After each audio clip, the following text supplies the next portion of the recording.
Alrighty, welcome back to Wine Country Sword Crush. We're about to get started with our team relay. I've got Robin back with me, and Joel. Hello there. From EGF. Hello. Now, give us the rundown on this event, because I don't know how it works exactly. It's the team relay, correct? Yeah, so I'll read directly from the rules here. It's a team versus team double elimination tournament. All teams will be seeded via the single touch pool of 8. Each team will proceed in their bracket till the winner of the winner's bracket faces off against the winner of the loser's bracket. So essentially we have teams of 3, and we're going to 5 points. So you win when you score 15 touches, when your team scores 15 touches. Once one fencer gets to a score of 5, then both switch. So it could be 5-4, it could be 5-3, 5-0, it doesn't matter. They both switch out, and then the next pair comes in.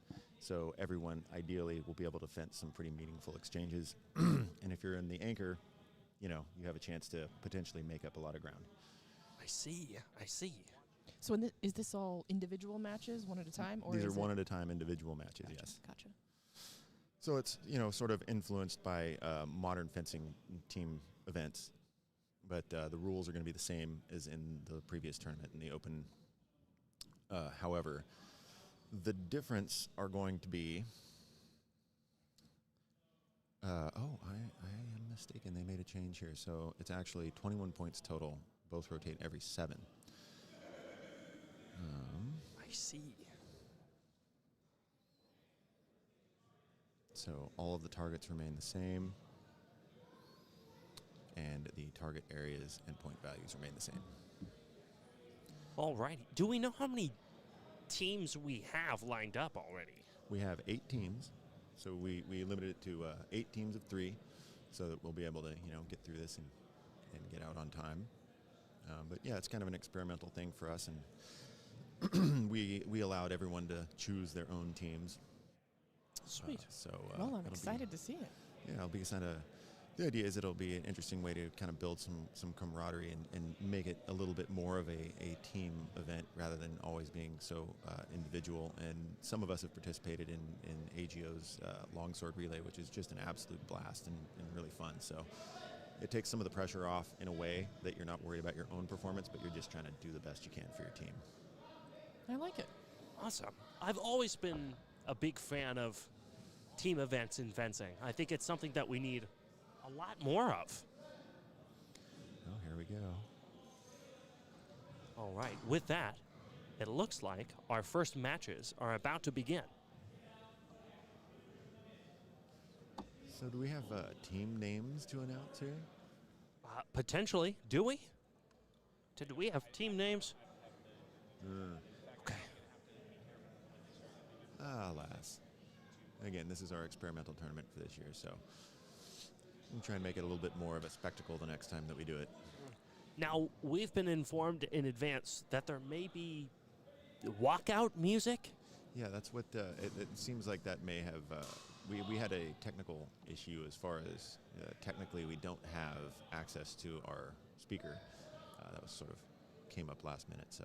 Okay, good. So we don't have to drown out copyrighted music. Yeah. We've Yeah, so already it's a positive, I suppose. swapped out of one pairing, and we're already in the second. How did I miss that much fencing? It was just one exchange, really. Really? Mm-hmm. Oh, I think that they're doing a single touch pool. That's what it is. So this is another late in the game change. So what they're doing is they're having all of the teams are fencing single exchanges. For seeding, yeah? Yeah, all 8 teams choose a champion to fence single touch. I see. And so then based on that, they seed the teams. So there you go. So Michael French was the champion for his team. He scores a single touch.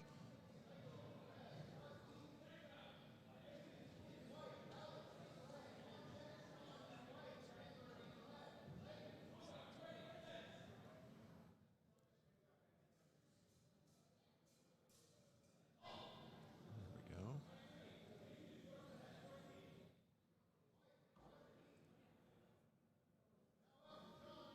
Not clear on the color delineations here. What are the names? Yeah, this is again, this is all just for seeding purposes. So this is going to proceed very quickly. Yeah, happening very, very fast. Looks like Sean did not get that point. And Michael's back up. So they're going to just keep going until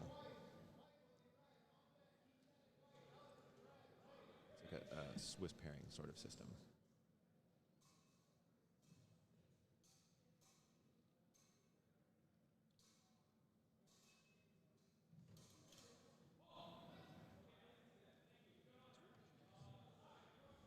Looks like Kai won that point. Yep. So now Michael goes to the bracket with losses on their record. Kai stays in the undefeated bracket until eventually everyone will have faced everyone. Gotcha. All right.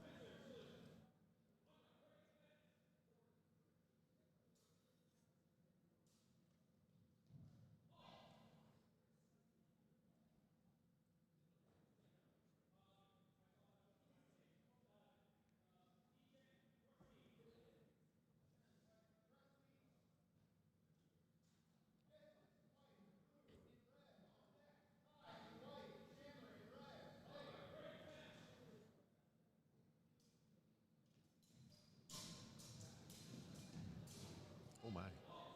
Oh, Looks like she won that exchange. seems like it. Yeah, the only thing it looked like it was a cut to body, but looks like they're calling that potentially a double.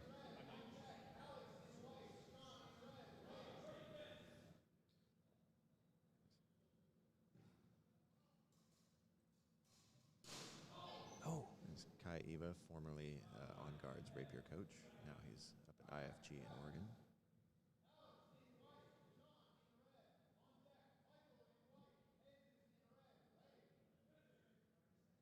I love the little cowboy hat. Oh, the little tiny cowboy. we got a comment about that earlier. Yeah, he's getting into the spirit of the thing.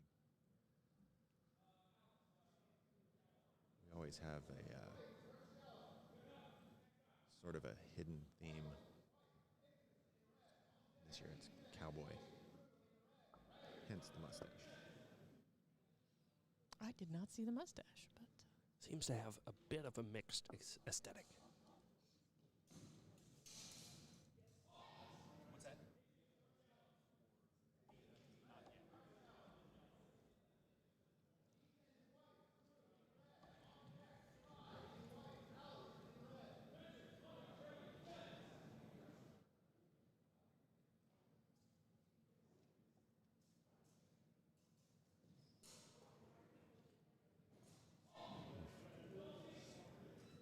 oh, that's a double.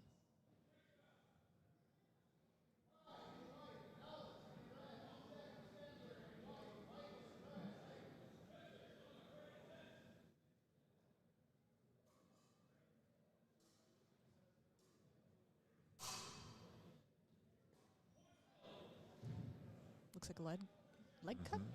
Yeah.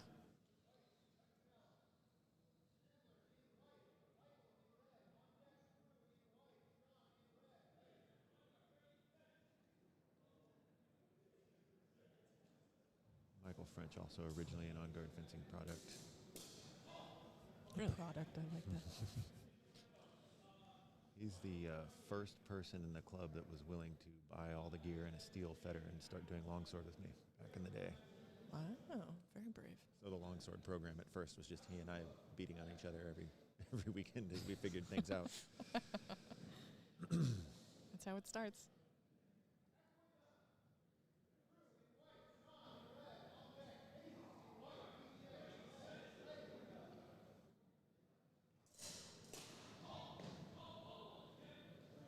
Whew. Out called right before that thrust.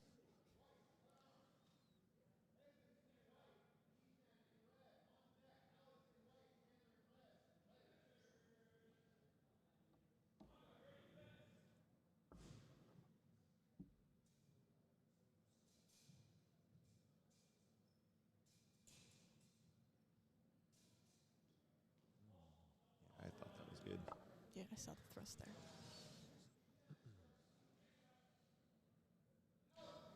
Good honor. Often commentated about, but really one of the things that sets this sport apart and that I love about it the most is that sort of culture of sportsmanship and honor that comes with taking up the way of the sword. Yeah, I think that sense of community and personal responsibility to each other for conduct and fairness is something that's very admirable about the HEMA culture. Yeah. And I like to think of this event as kind of a showcase of our NorCal culture, and I think that not that cultures have different points of emphasis. I think that's very strong here is that idea of self-calling and not wanting to win unless you know for sure that you've earned it. It's good to see. It is good to see. And, it just creates a better environment for everyone. It makes the entire experience a better one for everyone, I think. We have kind of a mantra at EGF is that this should never be stressful and scary. It should always be fun and challenging. That's a good mantra. I agree. I feel the same way.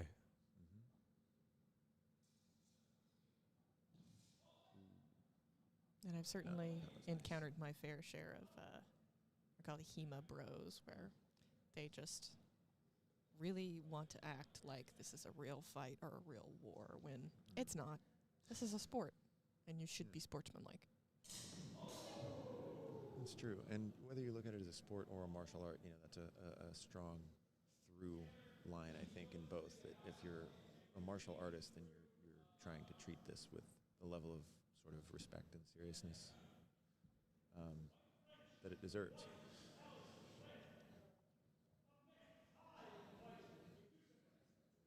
Clearly, this is the quiet, somber portion of the stream.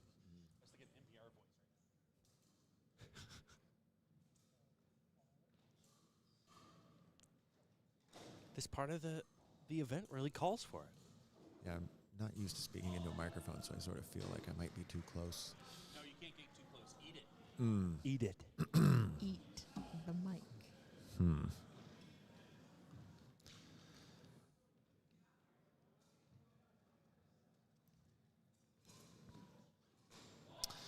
I'm seeing something really interesting and kind of nice out of this single touch thing is almost every single person that goes foot first gets punished. Fascinating. So footwork really matters here. Yeah, I mean, especially in general, but especially with Rapier, it's very important to get your arm out first, your sword tip threatening and extended. Yes. Before you move your body in range. If you try and step and do everything at once, you're going to be less accurate. You're just giving your opponent that much time to Who would have thought? thrust you, nice little attack and prep. If there's one thing I remember from my brief stint in Italian Rapier, it was sword first. Before you step, before you swing, before you do anything, you got to get your sword out in front of you.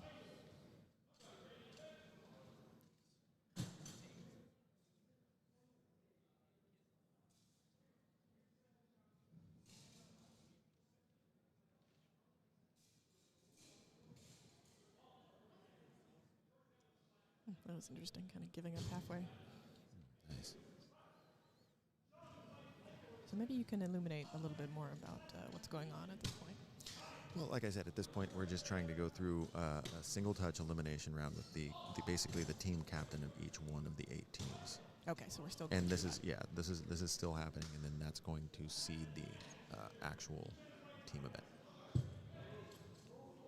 Looks like we're closing in on final 2 here. So if that's 8 captains and they fight, how many times? Oh, math. I'm not sure. I'd have Sorry to to put look. you on the But spot there. it'd be everyone fighting everyone. So I want to say, what does that wind up being? 8 factorial or something like that. Yeah. 8 with an exclamation point. I believe that is correct. Someone in the chat But, can do the math for us. For some reason, I think it came out to 27, but yeah, feel free to check my math on that. I'm not However, going we are to. now finished with that phase. Now they will seed the 8 teams. Maybe the ASMR is coming to an end. So it looks like we've got Team Oregon here in the upper right portion of the screen.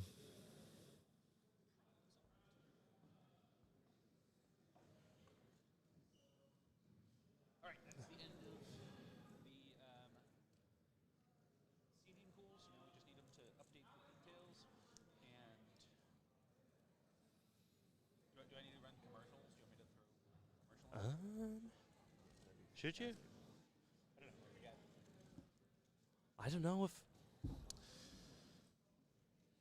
I feel like things should be getting up and going right about now. Oh, actually, you brought up advertisements. As long as I have this opportunity, I do want to give a shout out to 2 sponsors who wound up getting in a little bit too late to actually get signs made and what have you. But Yes, Shell. really, really do appreciate their support, and that's Sword Shop Canada provided gift certificates that were very generous for our prizes, and also Manticore Forge presented us with 4 gift certificates for a free training weapon of your choice. So My goodness, that's a good deal. yeah, we did very well with sponsorships this year. I reached out a lot, kind of swung for the fences, and got a lot of very generous responses. So we appreciate all of our sponsors, but most of them got a little bit more press, I think, than those last 2. So I wanted to make sure that they got a shout out. We can tell. We've been announcing them this whole time. You've got a lot of them.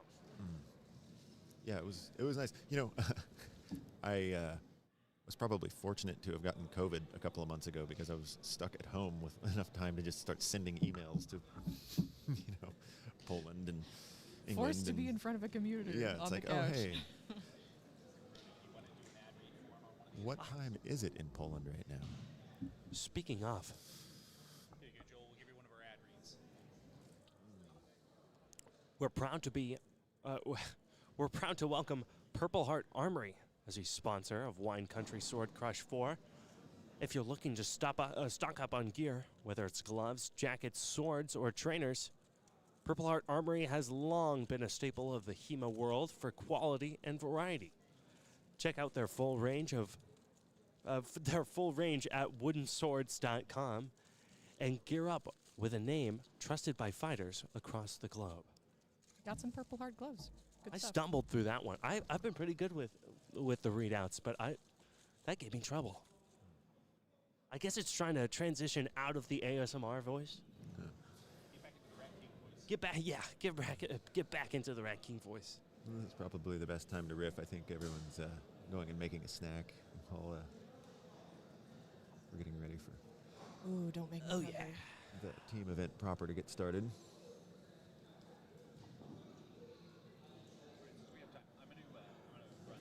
Oh, we got a couple people playing around on the side here. Just doing some...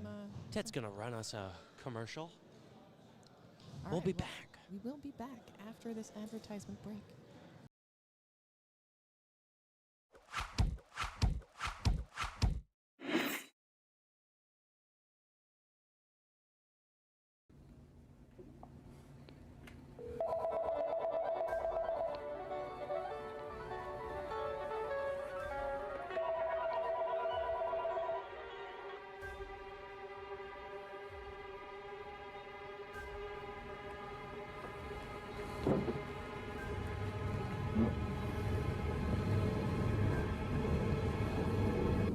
Hi, my name's John.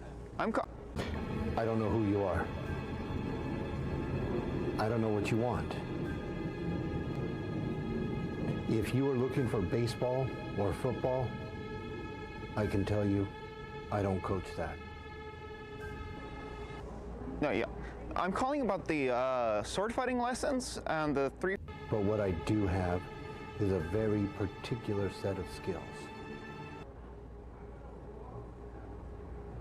The hell?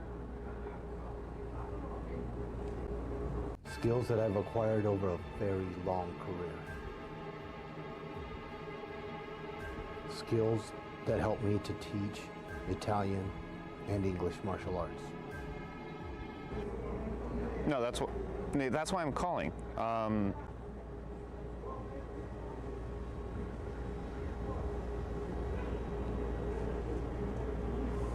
If you don't sign up on our website for 3 free hours, nothing will happen. But if you do sign up on our website for 3 free hours, I will teach you. And I will train with you. And you will become part of the DMAS family.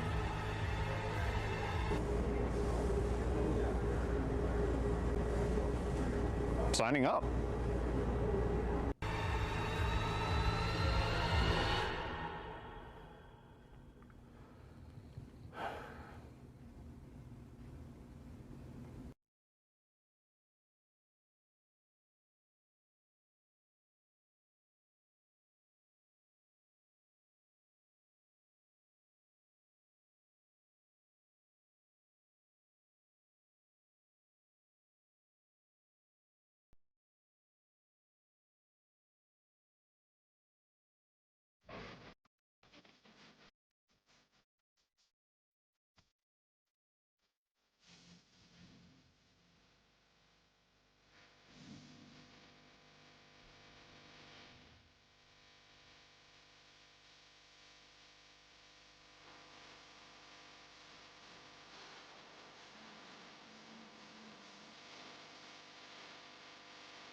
reaching for the top where the stars collide.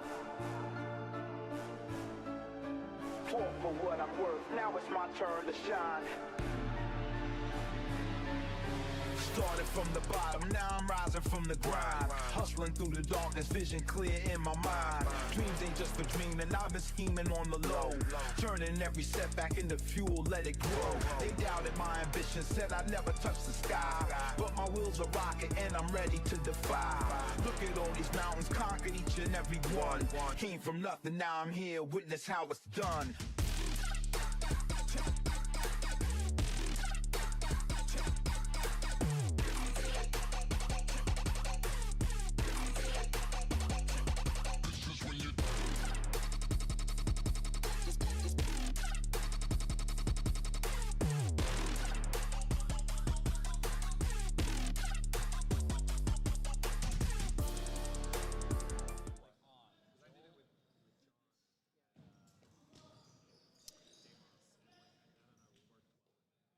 So these two kids are 14-year-olds.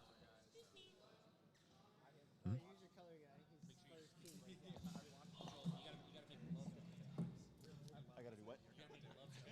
No. Yeah.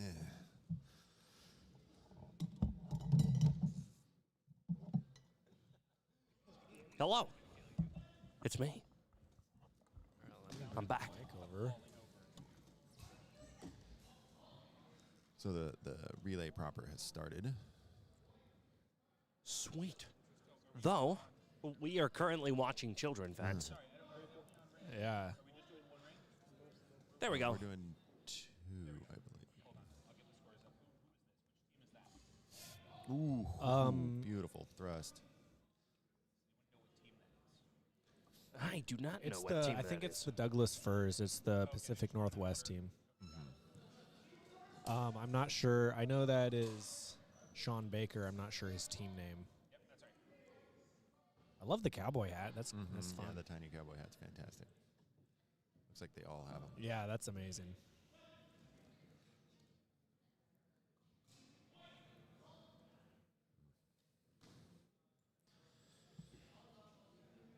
Let me pull up the team rosters. Yeah, Doug First Spurs with Jason Smith, Elliot Robinson, and Kai Eva. 2 of them out of IFG Indus Faro Gladio, and one of them Valley's Heart Hema, all from Oregon. Who's the other one?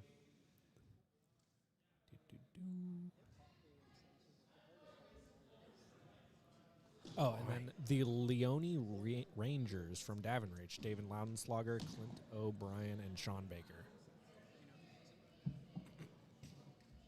This one is Clint O'Brien coming up.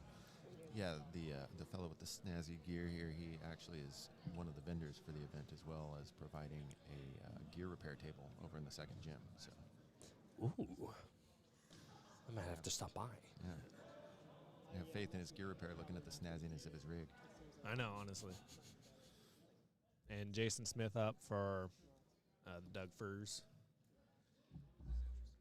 The Doug Firs. That's a great name. It is.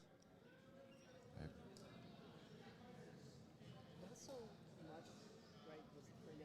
was really, really impressed with Jason's sense of distance.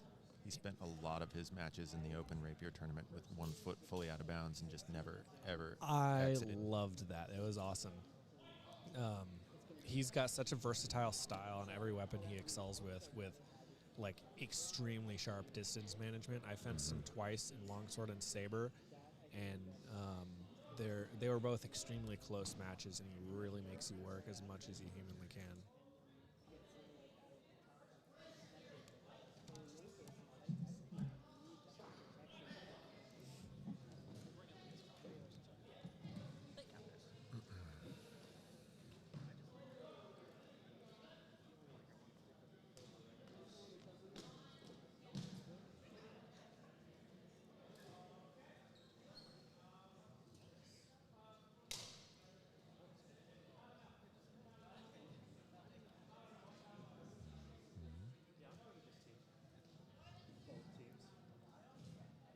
There's that distance we were talking about. Just missed by a millimeter. And finds it. Oh, that was a double? Okay. may have walked onto that point. Yeah, couldn't quite close the line. I think if he would have done a simple lunge rather than a passing lunge, he probably would have had the correct distance to like kind of keep the point out of his torso. But Now this is just Yeah, taking it to hindsight. the next level here. yeah. We have a duster entering the ring. Oh yeah, what? The tiny God, cowboy this is hats were like- just the beginning. Duster and almost like a.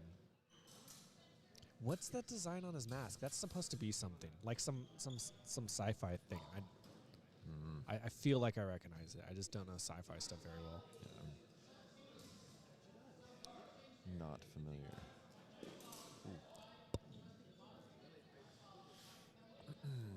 Definitely putting the pressure on Elliot there. Is this David right now? Yeah, it Yes. is. Yeah. Kilt under the duster. Mm-hmm. Professor Messer having a rules discussion with John Hahn.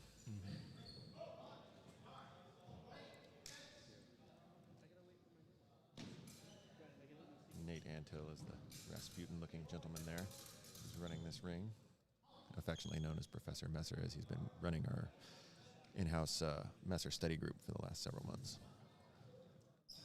Oh boy, right in front of us. This is a match.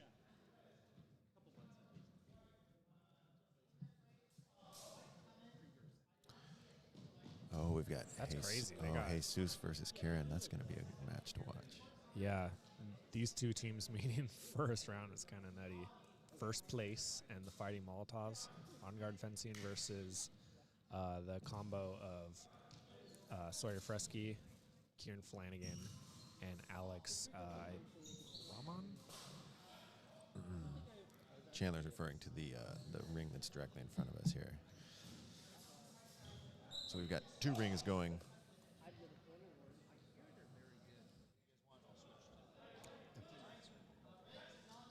For a sec, yeah. Yeah, whenever the timing is correct. Ooh, that's Nice. a nice exchange. Elliot likes to do the old Rapier's work. Yeah, but the two of them, have that respect and control, which is nice. So here we have Kieran Flanagan on the left and Jesus Gonzalez on the right. This should be a very patient match.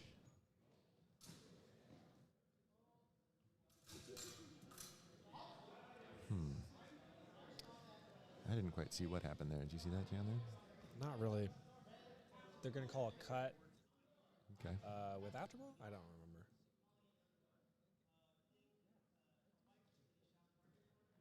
Okay.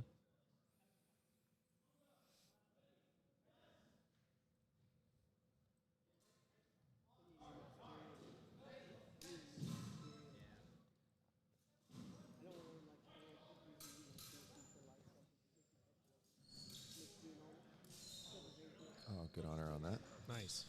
And the director for this ring is Ivar Bjornsson, who's our head rapier instructor at On Guard, so I trust him to be seeing and calling the action correctly. The two teams here is the On Guard team, which is the Fighting Molotovs, versus, what did you say the other team was? First place. First place. Ooh! Nice, Jesus. That was incredible. That was a beautiful stop thrust, right to the brisket. First place is a bit of a joke name. Obviously, they're called First Place. The audacity to name yourself First Place. But the joke is, what if they get second place? Yeah. And in second place. First place. It's funny, the person who came up with the name isn't even here, though. Cameron Rasmussen. I think he came up with it. Ooh, He had nice. to drop from at least today, I think. That was nice, right over the outside line to the shoulder.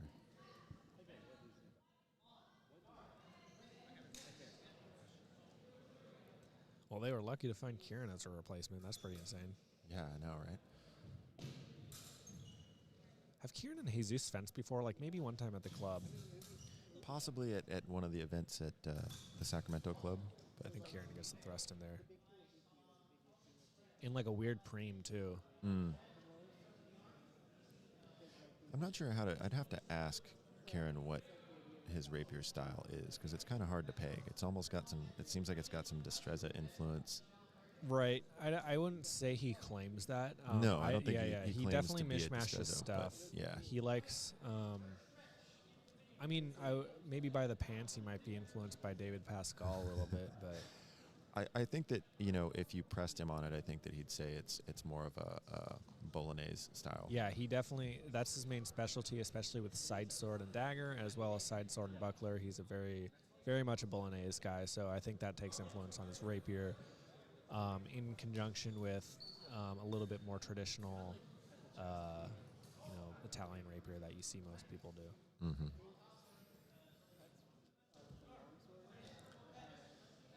Now up David in the black and still for on guard fencing, and now it's Alex on the left in blue for first place.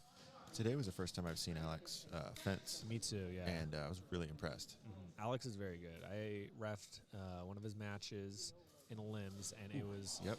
See, clean. it was so close. He was up against Matt Lawrence, and the match was 8-6, but it came down to sudden death at 6-6, and they had like 2 exchanges we had to wash because we wanted it to be like insanely conclusive for us to make the deciding call in sudden death.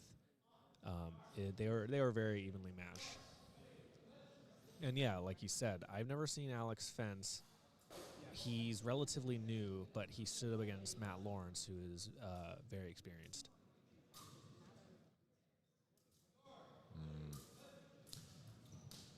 Nice cut. Yeah. David cut arm right there, yeah. Yeah. He was getting pretty undisciplined with his guard position. He's lucky he got a cut in there before he was made to pay for it, I think. Yeah.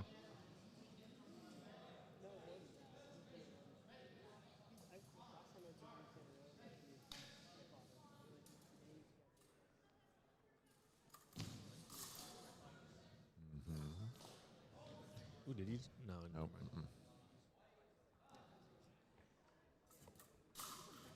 Oh. Yeah, no, Nope, Ivor didn't like it. Yeah, no, I think that looking at that in person, it just barely missed.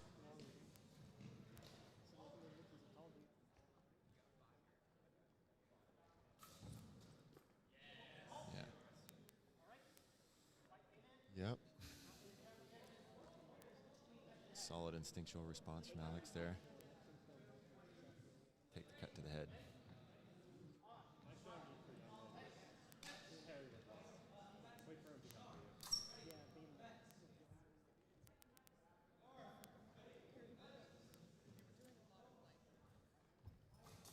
Ooh, nice. Little half sword. It was like flesh into grabbing the half That was sword. pretty. Like, That needs to be a replay.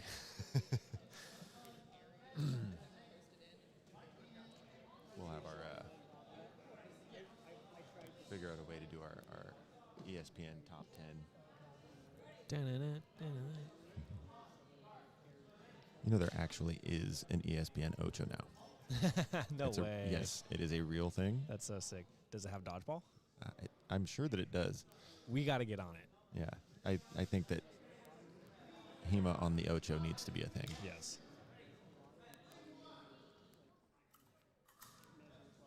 Right you are, Cotton. Mm-hmm. You know, they will not be able to see very well in those masks. Oh, yeah, you got that. That might have been on the arm, though. The thrust definitely pinned. Atrolo might be out of time. I don't know. Yeah, I saw the thrust be into the upper opening. Face or bib. Okay. Yeah, it was possibly like trap. Looked like there was an attempt at like kind of a reactive cut around as he was getting stabbed. David may or may not have connected. At least that's how I saw it.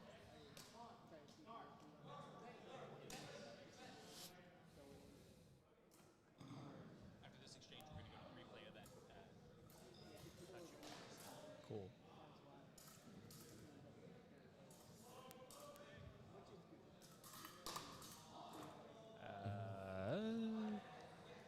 I wonder if he was out of the ring before the cut.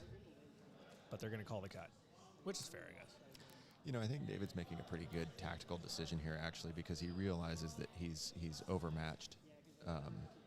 in certain aspects of the game, so he's just decided to get more aggressive and try and continue to put the pressure on so that he can't set anything up on him. Yeah, if you can do that safely and not wildly, you might find something in your Yeah. opponent to, like, I you mean, I might don't think it's make them make a mistake pretty easily. I don't think it's a terrible decision, because if he No. tries to play this guy's game, he's going to lose.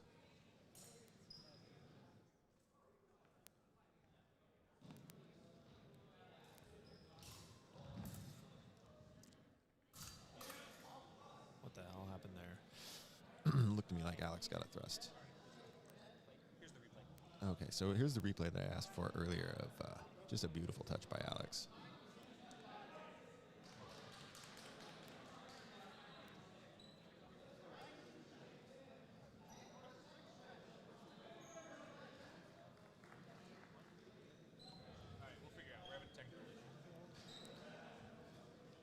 I apologize to make promises we couldn't deliver on there, but we'll get that replay to you at some point. I am curious to see. I didn't actually see the half sword, but I do want to see that again. Oh boy, and now we're switching to the anchors of the groups. Jacob. Oh, here it Peralta is. Here we go. Oh, that was a half sword. That was so nice. That was, Yeah, it must be an Alex thing. Alex Laslavic would love that. yeah. We're switching to the anchors now in this bout with Sawyer Fresky, who just won gold in single rapier.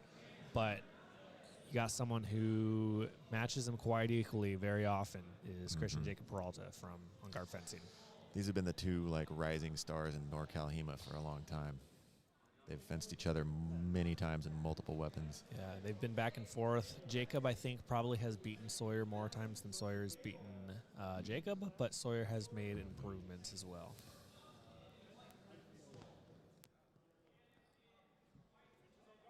Jacob is 17 at the time, Nice. right now, and Yeah. he's also a B-rated epéist. Sawyer, his elder by a year.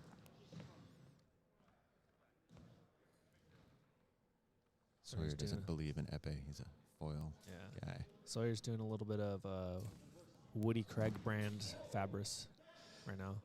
It'd be interesting to see if the modern Olympic fencing difference between epee and foil manifests a little bit in this rapier bout. Yeah. Although Jacob has also medaled in foil and saber events in modern fencing, so Right. I don't know if he has a rating at least, but no, I think he's his definitely an epée epee rating main. speaks for itself.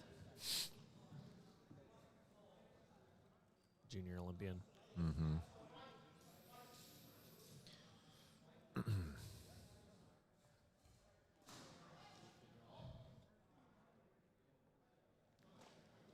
Alrighty.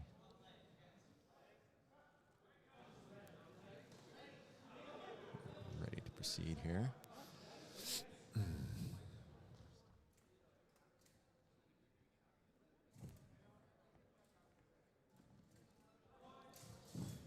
That was clean. That was very And clean. A perfect afterblow cover. Yeah. Both these kids just have ice water in their veins. Yeah. I really liked Sawyer's subtle approach there. He gave no cues whatsoever as he really snuck in a different distance. I think part of it had to do with like the level changes he was making. When he got his legs kind of low, you can make that long and you can sneak in with a large advance without it looking that large. Yeah. I didn't really see anything I liked. Sawyer may have got that half sword thrust in, I but think that was Jacob's. No, he's calling it off. I didn't see anything conclusive until Jacob got that hand parry and thrust in. But I could be wrong. I could also be biased. yeah. We at EGF are very biased unapologetically. If you listen to me and John at Deimos on this stream when we were doing longsword, you'll know that we were EGF homers, but that's how it goes. We know our fencers well, so we're going to talk about them. Yeah. Oh. In Cortada. From a very low position, too. He brought that up. I think Jacob got him first. I couldn't tell. He It may looked have. like it was a thrust Yeah. to the leg. I wouldn't doubt it. And I just believe didn't see that it. in Cortada was in the afterblow time. Is that what they're going to call? Let's see. I think they're calling it double time. Yeah. So that'll wind up being. They called shallow red, deep white. Yeah, That's that makes exactly what you sense. saw. That's Yeah. exactly what you saw. Yeah. I don't think I agreed with the timing, but that's. Oh, he's getting sassy. I know. Turning it almost a side sortie thing. But Jacob does use a short rapier. He uses a 40-inch. He likes the shorter one. His cuts are very fast. Maybe that's why. Yeah, I think he's trying to shake Sawyer up. He's trying to throw something weird at him and see if he flinches. Here's the replay on that previous. Oh, okay. Yeah, I think that was blow after blow timing. Yeah, I think so too. But I mean, the rules of this is like It's really whether tight. or not double. I think it's the same. Doubles and after blows are relatively the same though. It's like fully weighted. No, that was gorgeous. I didn't see that one. Oh, okay. He's saying that Sawyer made contact as well. That looked like it was. Sawyer self calling a thrust to the mask. Yep. That was clean. That was what they do instead of a Pasada Soto in modern epee. It's kind of like the little Korean hop forward into that low thrust. You saw that, right? Is that the end of the match? Who won? Let me pull up the score. Can we see a replay of that final exchange? You'll see what I mean. It's like South Korean team epee. So yeah, first place won that one 21-12. Wow. That was a really good one.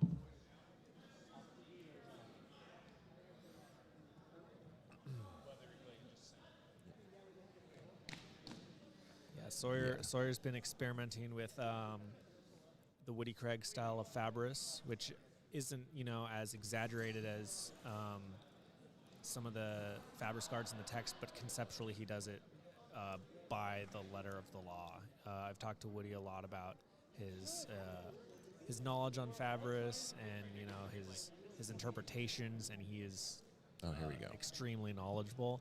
And so you can see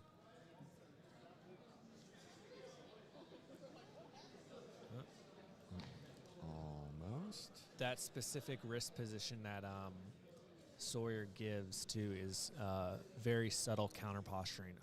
There's that one again. There's that That's one. So Yeah. cool. That was sick. Yeah.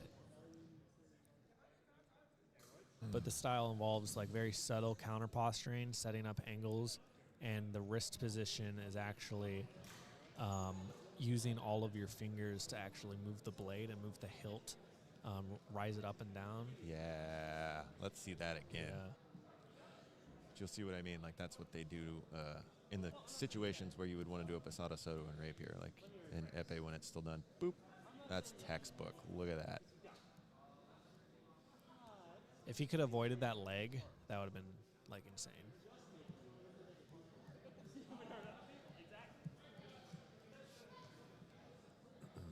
Another thing, that one exchange earlier in that fight too that you were commenting on, where Sawyer was able to just real smoothly sneak it in and get that deep thrust on Jacob. Yeah. One of the nice things about that setup too is I noticed that the exchange before that he had sent like a very explosive lunge where I made the comment that these kids have ice water in their veins because Jacob didn't flinch, but he went hard and fast, and then the next exchange just walked it in. Yeah, yeah.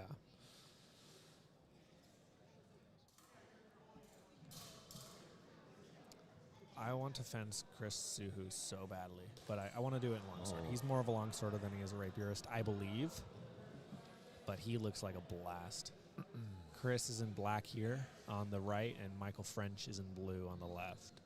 Let me look at their teams. Chris is with Einhorn, and Michael is out of Reno Hema Speakeasy.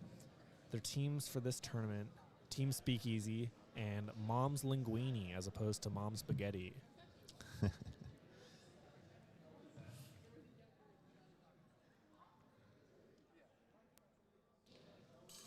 Ooh, flesh from Chris Suhu arrives. Possible double? Do they see it? Okay, they're going to call a double. Yeah, But with the rules, they're both getting 2 points. So that might be an advantage for Mom's Linguini because they are ahead. Just keep getting score. Yeah, you know, the team that scores the most points at the end is going to be the one that wins, I believe. Solid Ocho commentating. Yeah. So we got Ivor Leventhal, it appears. Oh, Andy, he's bouncing. He's doing some epee a little bit. There you I've loved. go. There you go, Nate. I've always loved seeing Andy's experimentation. He does so much different things. He used to be like, you know, very, very black tiger. I mean, he still is a black tiger, but he does so much more. He incorporates so many different styles and experiments with a lot as he sees fit, as he pleases. Mm-hmm. He's really one of those fencers who's able to seamlessly switch in between different tactic and styles mid-match. Yeah. Oh. Oh, did he Nice. not get that leg? No, that was a sweet exchange.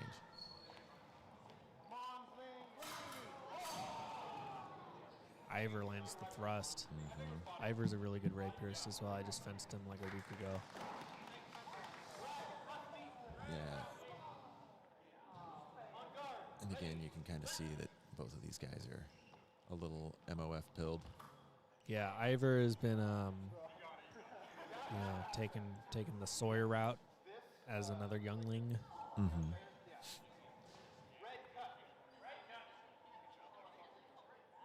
Andy's just having some fun here, it looks like. Yeah.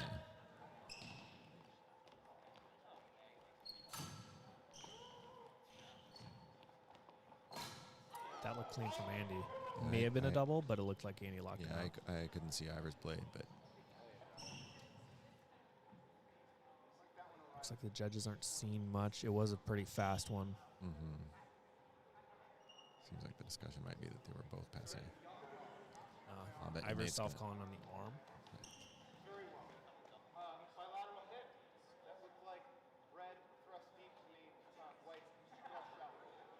I'm not sure what the call was. I was trying to hear it. I think he called red thrust deep and white's touch passé. Interesting. It looks like Einhorn wins. Mom's Linguini. Moving on to the top 4 to face the Doug Fur Spurs.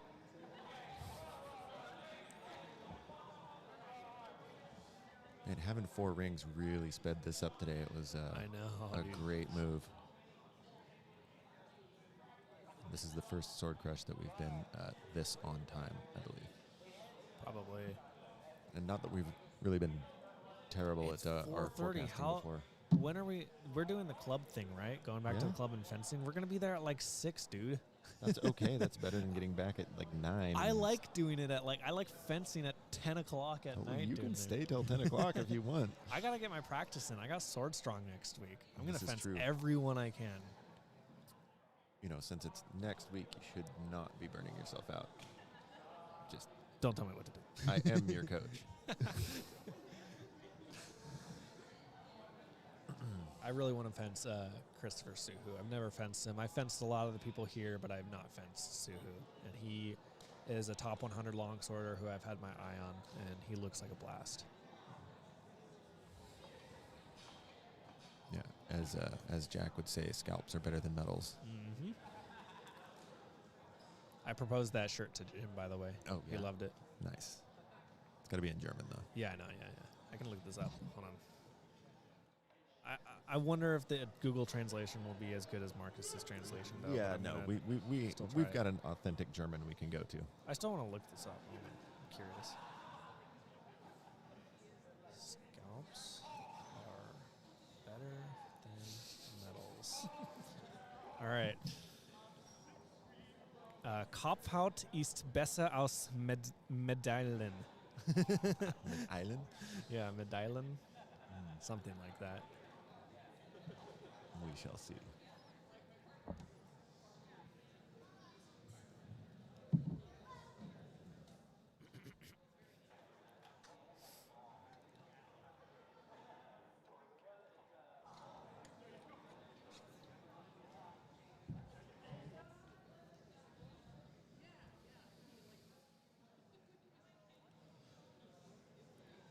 Just sort of looking around during the downtime.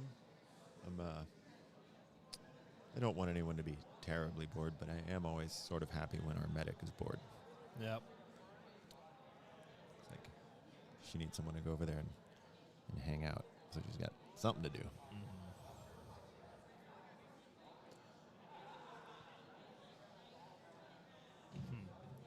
I wonder who won out of. So what are we looking at as far as our standings? I'm looking at the standings right now. We saw first place beat Fighting Molotovs, Mom's Linguini beat Team Speakeasy, and Doug Firstburrs beat Leone Rangers. But has this match happened? Kevin Got Busy versus Trace Espadas. It did. All of them hit cleared. I don't know. They reloaded the bracket or something. Okay. So They might be doing something. looks over like there.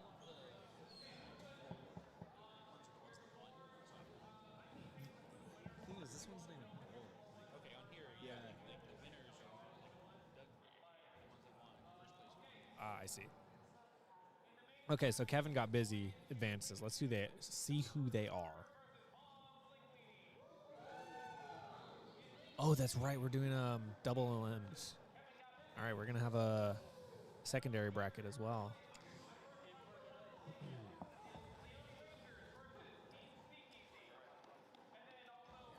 Yeah, so if your team lost, you still have a chance to fight your way back in. Okay, is Kevin Got Busy must be Yichin, Matt Lawrence, and Louis Zong.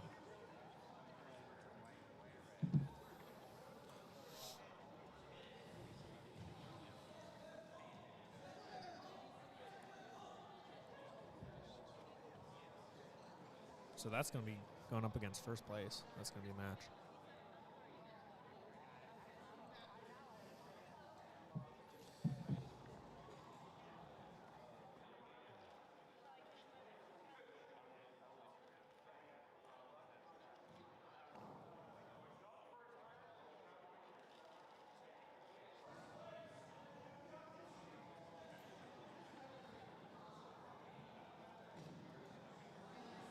I imagine you guys want to watch first place.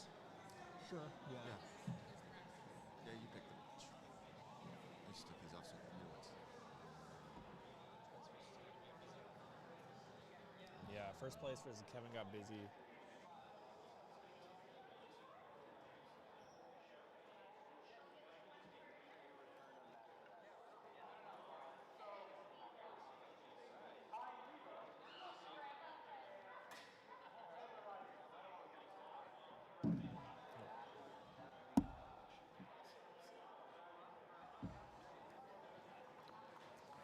I'm trying to remember Kevin Got Busy's original name, but it was a team of all Chinese: Yichin Liu, Louis Zong, and Yan Wenzhou. But Yan Wen had to drop, so they changed the name from something Chinese related that I just can't remember, but I know it's pretty funny. Because evidently Matthew Lawrence is not Chinese.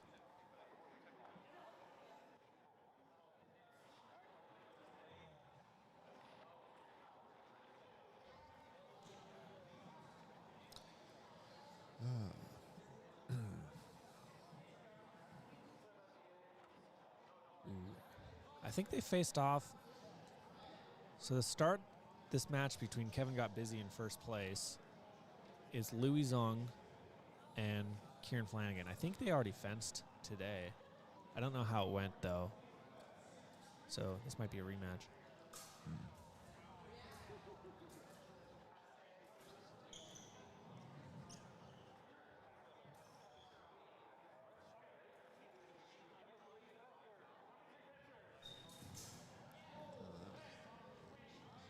Goes into a thrust.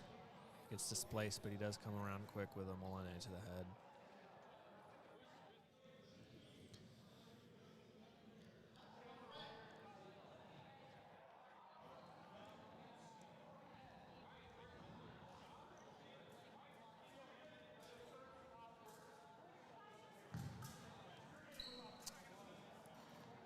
Yeah, see, you can forgive me for saying Destreza. No, I mean, like, I don't think you're wrong. I'm sure he takes some of that influence, especially with some of his hand motions.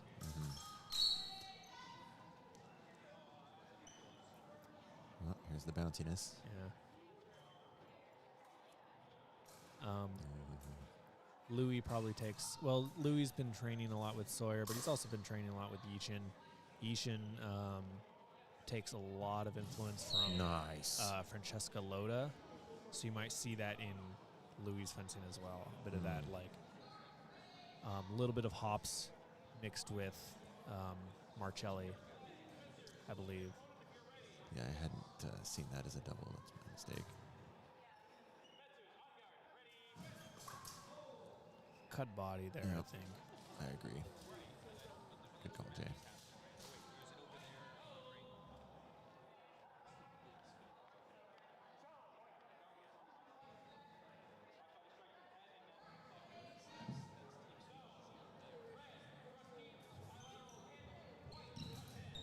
Ooh, did Kieran get that in? That was really close. Yeah, that was hard to see.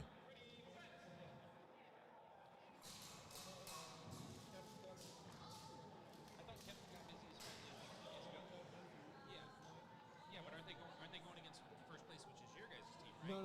No. First place is Kieran, Sawyer, and Alex. Okay. Sorry, I was confused. So I'm watching the right one. So is there some secret memo that went around about the white fencing pants and the black jackets? Something that I think Sawyer and Nietzsche have been wanting to kind of popularize. They like doing it, so they're just getting as many other people who want to do it to do it. I think it looks pretty cool. You know, it's a little bit of both a classical influence thing and a sport fencing thing. Mm-hmm. But it's kind of like their own thing. I have a black jacket that's coming in that should be coming soon. I mean, it should be here. Wow. That was slick. I think when my black jacket arrives, I'm going to join them in it. It's going to be fun.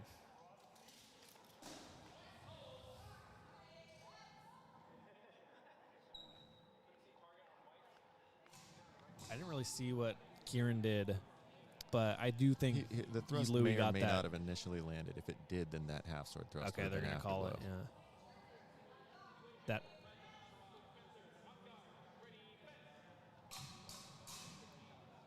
Okay. They're calling a cut for Louis, so I guess his half sword there was so maybe out that of was time. out of time, yeah. Yeah. Still cool, though.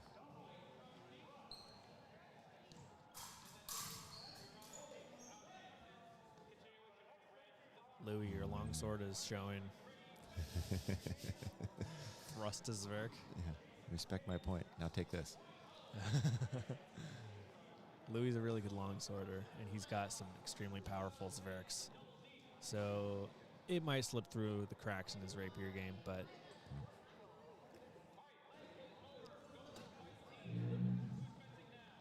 Yeah, I can cast no aspersions. I am not a rapierist. My entire rapier game is epee until it's messer. I skipped the longsword bit.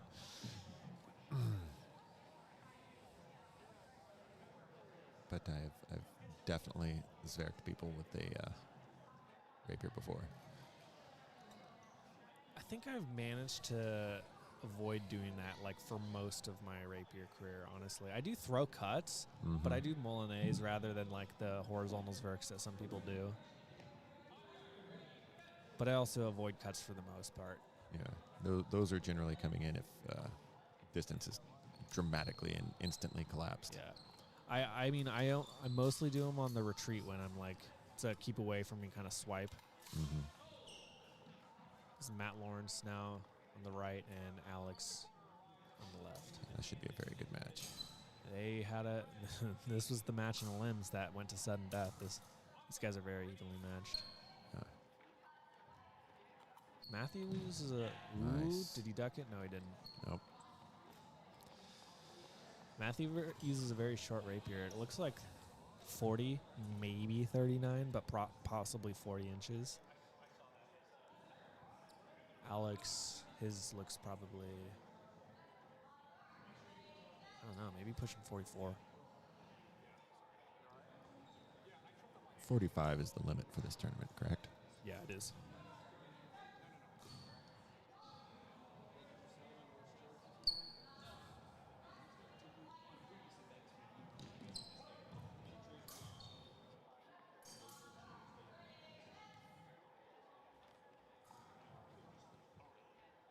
Matt's been doing a really great job all day pairing with the cup exactly, like very subtle parries.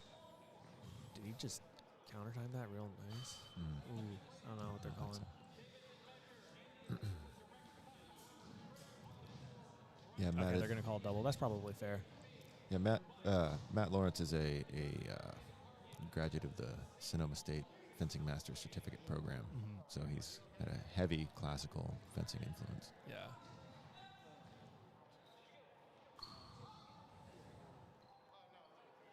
And over the years, yeah, he gets that in. Over the year, you can see one to grow on. You can see here he's also been,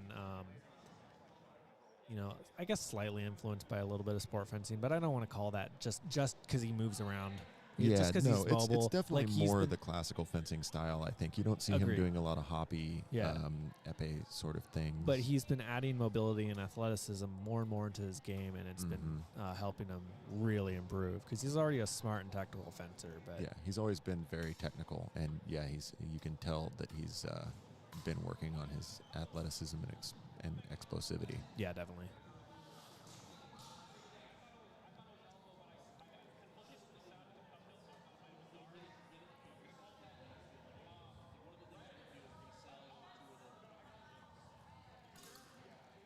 Ooh. Oh, nice. See, that happened 3 times in their elimination match. Alex has got wrist picks just on lock. He hits them. That happened 3 times. Do you see Matthew's footwork? Do you see that cross step? That's definitely that classical fencing. I really like his low stance too. I like to get real low. I like using level changes. There's a lot you can do with them. Mm-hmm.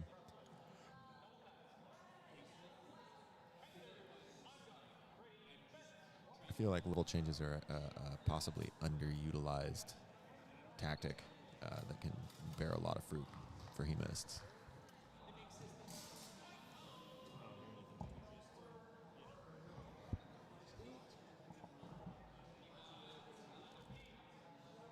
I still Yeah, don't about hear now. anything. Do you hear me? Yeah, I can hear you.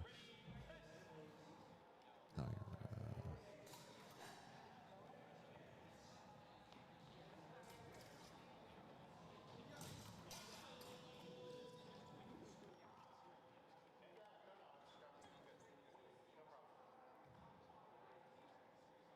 how about now? I mean, we should be on. I just don't. Can you hear now? Do you hear anything? Yeah, I hear everything. Oh, I don't. I don't hear anything anymore. He's got no audio. Yeah, I can't hear anything. You're on 3? Hold on, let me try. Okay, got it. This came slightly unplugged. Yeah. The other end of the cable. Yeah. All right, now up we got Yichin and Sawyer. Yichin on the right. Sawyer doing some Black Tiger right there. Ooh, did Yichin just get that in? I think so. Looked like it. Yichin thinks he did.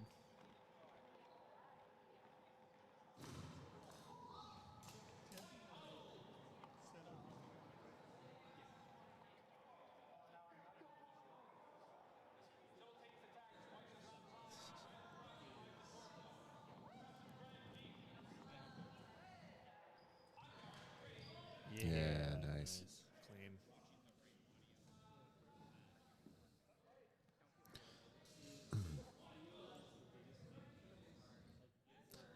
For those of you that are watching this, you may or may not be paying any attention to the judging, but one thing that I think is really interesting and unique about the way that we've chosen to do this is we have 3-person pods, 1 person at table, 1 director, and 1 judge, and they rotate every 2 matches throughout. So right now, for instance, you have Becca, who is less than 2 years in at the club, actually directing this match, with the head Rapier instructor being the judge, and supporting and keeping everybody on the same page. Everyone gets to do everything, and Yeah, it helps train everyone for everything. Yeah, done, months of training and actually came up with our own little certification process. So despite the fact that you can see the confidence that Becca has right now, which is really nice to see.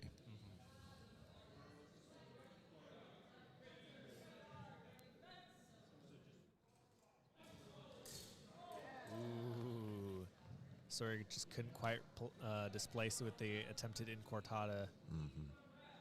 Yichin gets it in clean. Nice tempo thrust. Yeah. In cortada was just a beat late. Yeah.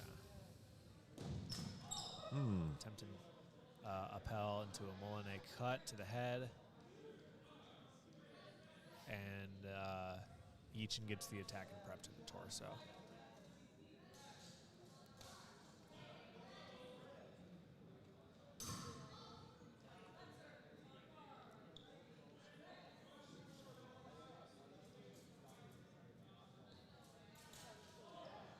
That might have been displaced and thrust to the leg. Okay, they're going to call double. Nice attempt at an envelopment, though. Yeah.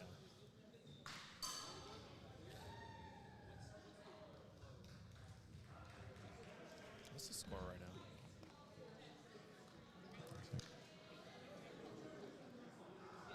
Looks like first place. Yeah, looks like first place just won. 21-16. Right now, the Doug Fur Spurs are up by 1, 19-18 against Mom's Linguini. Dang.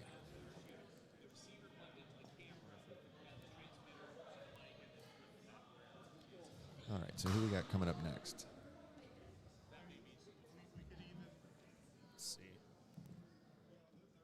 Mom's Linguini just tied at 19-19. Who's on the secondary bracket right now? Team Speakeasy just beat the Leone Rangers. So that means the Leone Rangers are out.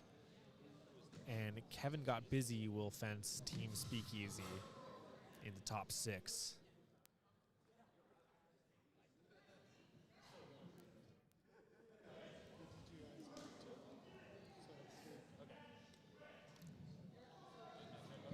And now Team Leone comes back and gets Doug Fur Spurs 22-19. Ooh. So Doug Fur Spurs will fence the winner of the Fighting Molotovs and Tres Espadas. And is that what we've got coming up next? Yep. Can we get the Fighting Molotovs on there?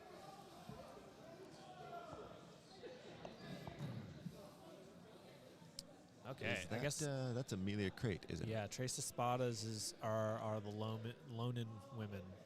Okay. Amelia Crate, Drew Lott, and Mabel Wells. Or Walls, which one? Sorry. I believe it's Walls.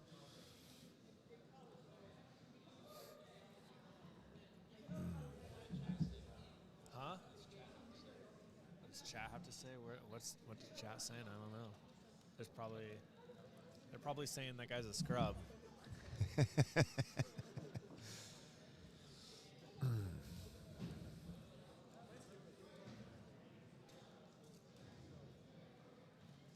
Is that Sawyer Kid an honorary Chinese fencer? Why is he dressed just like them? Yeah.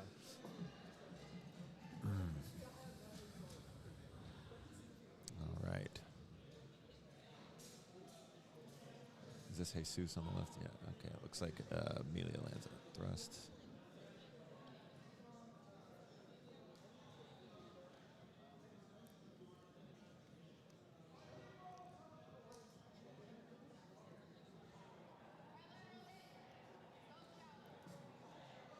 Okay. All right, starting off, for the Fighting Molotovs. Jesus Gonzalez and Amelia Crate for Tres Espadas.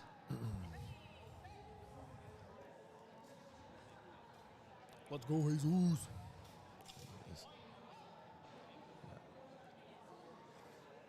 Yeah, Amelia's a very, very talented multi-weapon fencer. She's been around for a long time. A free agent signing for Lonin, as we would say. Yeah, coming from initially Nebraska. Or the Nebraska club, at least. Is it Omaha Kunstefactions, Yeah, I believe?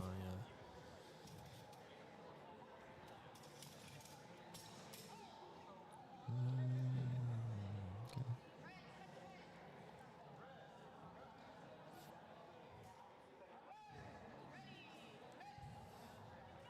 I don't know what happened there. They're calling us a cut to the head for red.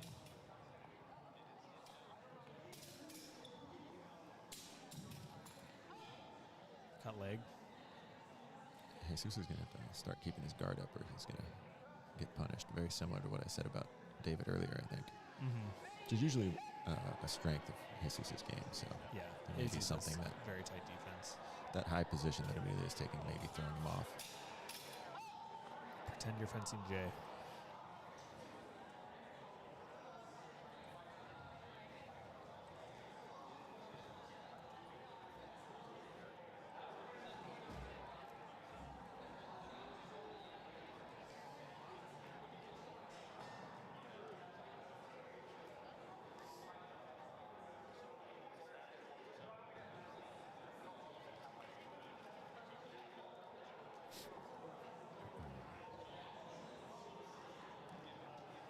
It's nice to see our dozen of spectators.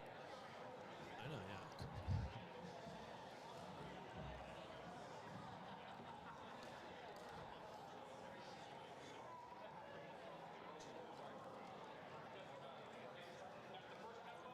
So Andy and Michael's team, are they still in it? Yes, they won their Or just- consolation bracket round 1, so they might be. I think they're fencing. Oh my God, Kevin's team.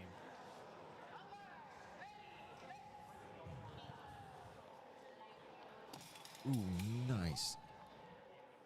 I think that, yeah. Yeah, they I see agree. it. They see Yeah. it. I think Mhm. so too. That was Nice that was an excellent tactic on Jesus' part Great, to break yeah. the pattern that he'd been setting and just come out of the gate aggressive. Came right in, feint, disengage at the exact time and distance. Attempted again. Oh, and he gets it. Nice self call. Sometimes, Yeah. sometimes doing the same thing twice doesn't work, but Well, what I liked about that It is was that he doubly came the out and right sort of move. he came out and sort of feigned that he was going to start playing the probing distance game as he had been. yeah, I think then so too. sent it And then, rather yeah. than like the exchange previous, he just sent it right out of the gate. I also, if my memory, is correct, I think he did it on different lines as well. I think the first Mhm. one was with Corda, and that one was definitely with Secunda. Can't remember if they were inside or outside on either one, but he did switch guard positions, I believe. So that might, I guess, tactically, that the right answer was to do that twice, but to do it with different positioning. It's been great. So that's smart. It's been great to watch Jesus' progress over the last few years. He's really come into his own as a fencer, and it'd be nice to see him start going to more competitions. Because I think he would surprise himself with how well he could do.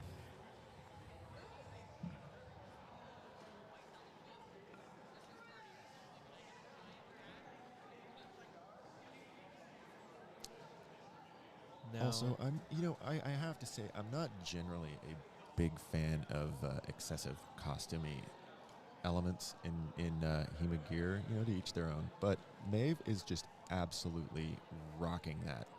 it's well put together. It's not my style. I This is agree, my but- favorite version of ears on a fencing mask that I have ever seen.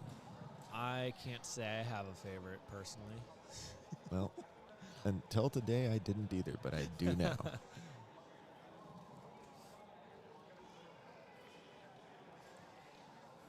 I am very costume discriminatory. So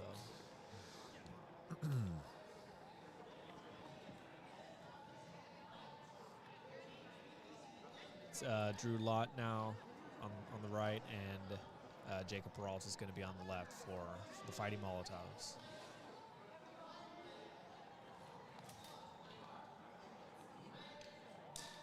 Jacob in his taco socks. Speaking of costumes. Yeah, meddling twice at Davin Reach in the taco socks, too. I see that he has chosen the way of extra sassiness for this particular bout, Yeah, they're just all having fun with it. which is great. Yeah, that was really the reason why, especially Chandler and I were really committed to wanting to have a team event, a team relay event after experiencing it at AGO. It was really, really fun. Yeah, it's something I've always wanted. I come from team sports. I've played baseball for 11 years. It's like when you're with your when you're with your people, it's just a lot of fun. Sometimes it can be a little isolating out in the ring, but when you got everyone watching you, it's awesome. Yeah, in a weird way, it takes some of the pressure off. Yeah, definitely. As well, like that you're not worried about your performance for yourself, but you're worried about like trying to do the best you can for the team, and kinda puts an external locus of, your motivation.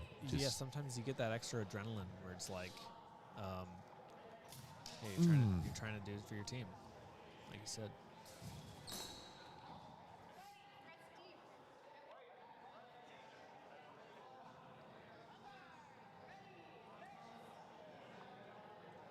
I'm just realizing that is a crow mask, or a blackbird. Oh yeah, I think it looks pretty cool. Honestly, I like it. No, I'm digging it. I actually I like both of their outfits. I tend to really like bird masks. I think a lot of them are cool. They look well done. Two off the top of my head, Brandon Phan's owl mask and Ryan Hetchler's. I wouldn't be able to tell what bird it is. Maybe a hawk, but his mask is really cool. Yeah, Jeremiah's got like the red crow skull on his mask. Oh really yeah, good. that one's awesome.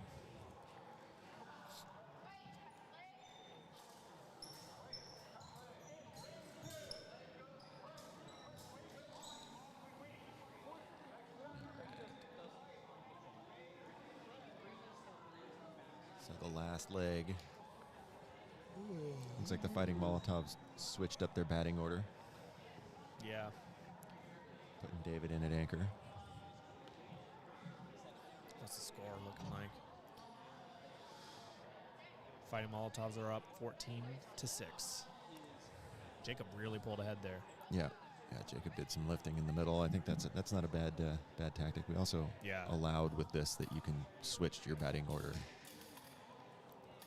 Why not just train Jesus and David to double out every time? Oh my God, shush. So Jacob can pull ahead of the front. If you're higher rated than me, but I double you out, it means I win.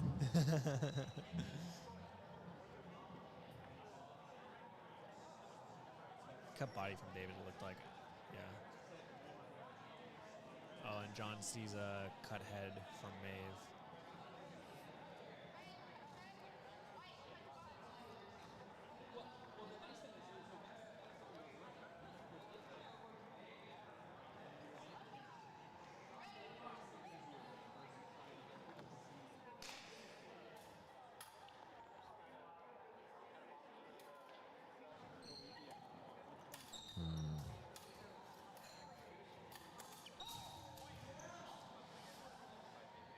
David looks like he's really searching for some openings. I don't know how much he's gone up against, like, Spanish-style rapier, that Maeve is doing here.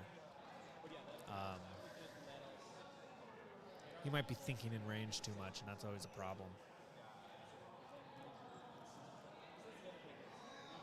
Yeah, it seems like, now again, not being much of a tactical rapierist, it sort of looks to me like Maeve has a tendency to have their foot facing the direction that they're circling, not at their opponent.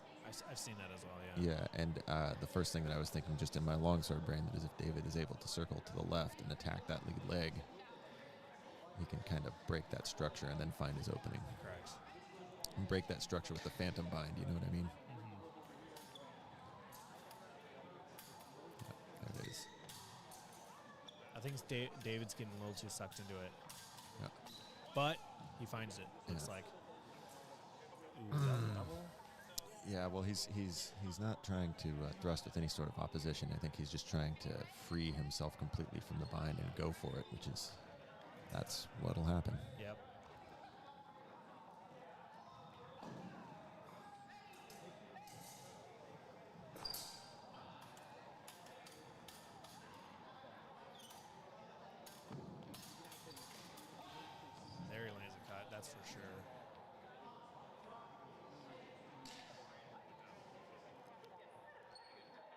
that was some nice oh no anyways fencing.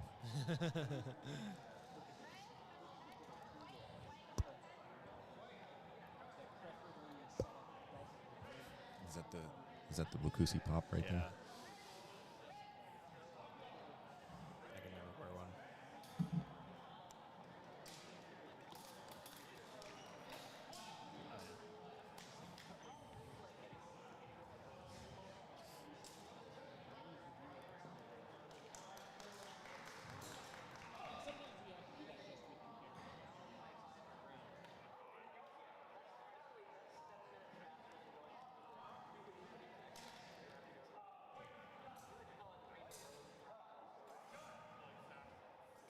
Not quite sure they're what the talking about it, discussion is. yeah. Yeah. It looks like a clear cut.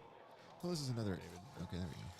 This is another instance, like we talked about before, where John is actually the director of our judging program, and Jordan is a student with less than a year in, I think, actually, who's taken the class and is actually directing this. Yeah. Is a certified judge and is doing a fine job, but this is John not overruling, but supporting. Yeah. I would agree.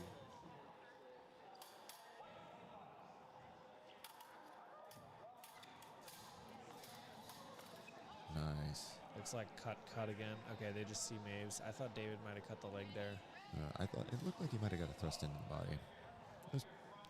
But you can see it's still a tendency that he's having. He's kind of, it's like the old longsword high bind middle how to the tum-tum because you're not sure what else to do. I think he's getting in there and he's trying to like just come loose and go to the body. Yeah. He's just leaving himself open. He's extending his distance here a little bit. It looks good. He's in and out. Nice. He's able There to you slip go. that. Good. He's able to parry that, and he gets the There you riposte. go. That's exactly what he needed. Or Oh. I guess it's a double. I guess they call a cut roll, but that might give him the win still because he did get the thrust in. Yep. That gives the Fighting Molotovs the win with that thrust. Nice. But the change of tactics was there. He looked like he was controlling the tempo more himself rather than following Maeve's tempo and following her distance. So yeah, he was doing a much better job of dictating what the distance was between them Yeah. in that last exchange. all right, where does that bring us now? They are going to fight. Fighting Molotovs are going to go into the top 6. Possibly fighting, I think Doug First Burrs.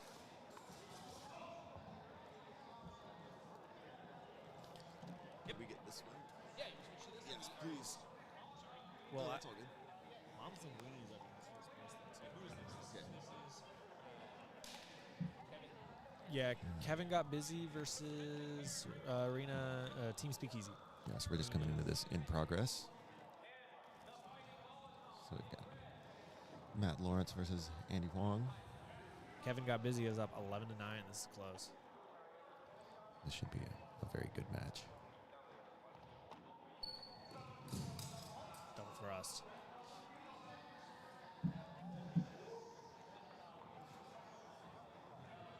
The old nipple bruiser. Yeah, I mean, doubles aren't great, but that was pretty impressive that Andy was able to actually get that point back in there.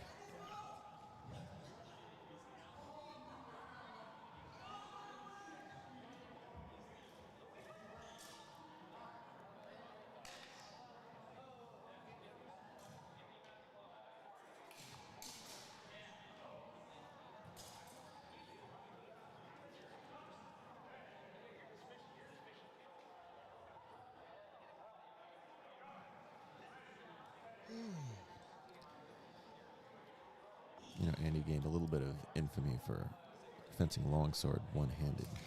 I think maybe you should keep it going and start fencing rapier two-handed.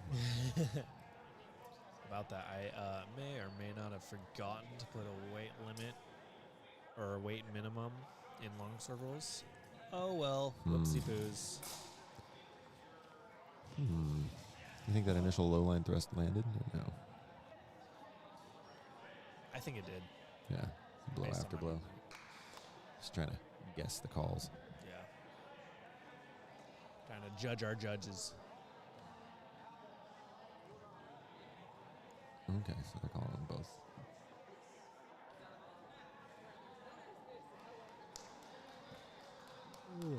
Oh my God, I need a Red Bull right now.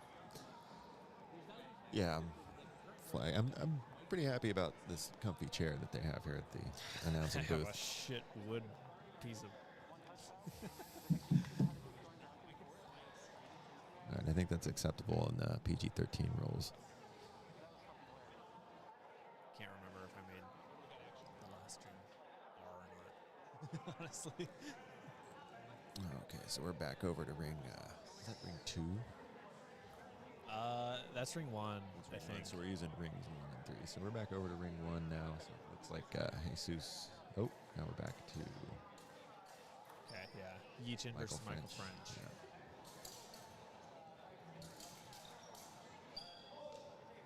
Michael gets a thrust in the body. Just sticks it right in there. Oh, hey, I remember that dog.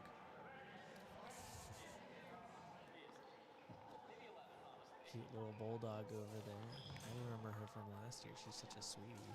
I don't remember her name. There's no actual dog.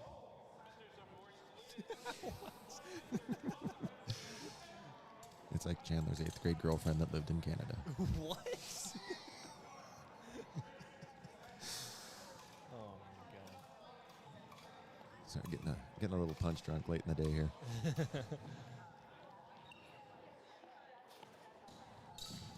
Michael just sinks that point in there. Yeah, that was with authority.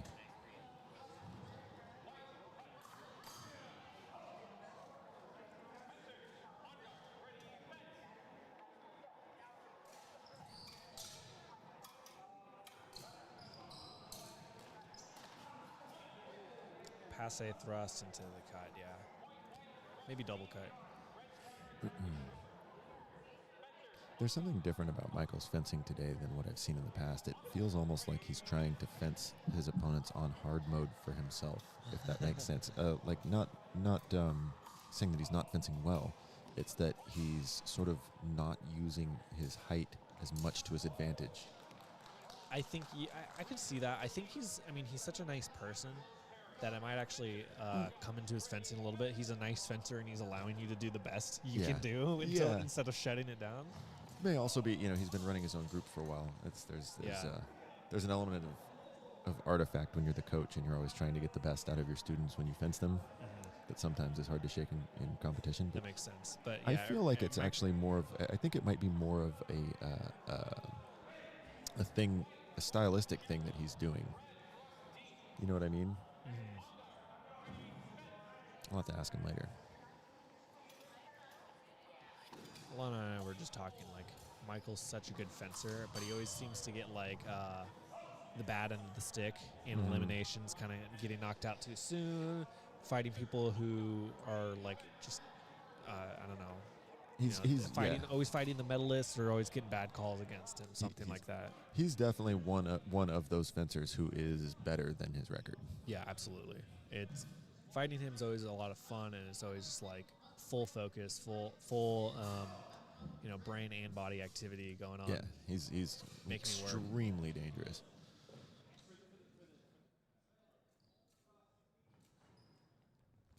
Oh man, gets it again. Nice. That lands. See, this is where I think that it might be a stylistic approach. So it's almost like he's masking his actual height until he goes for those long thrusts.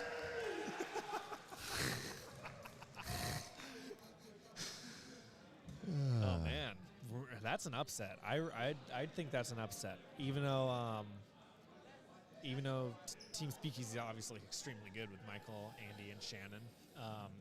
That's just I think I was expecting Kevin to move on, and I think maybe other people possibly could have been. I think that's a real good match. Yep. 22-19, Team Speakeasy. Michael French clutches it up against top 50 fencer Yeechin Liu. Yeah, very good. Really convincing on those last two exchanges as well.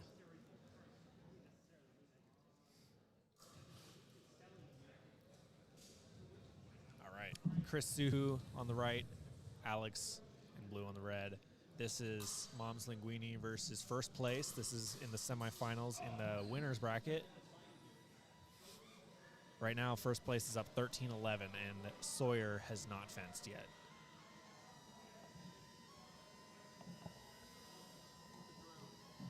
That's what I thought.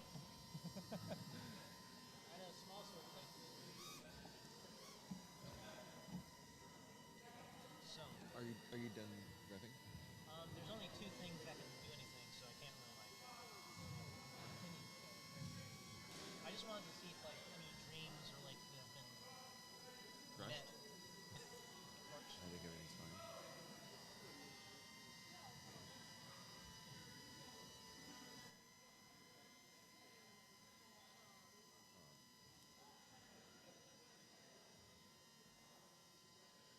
If you would like to take a No. swing at this. Yes, you do.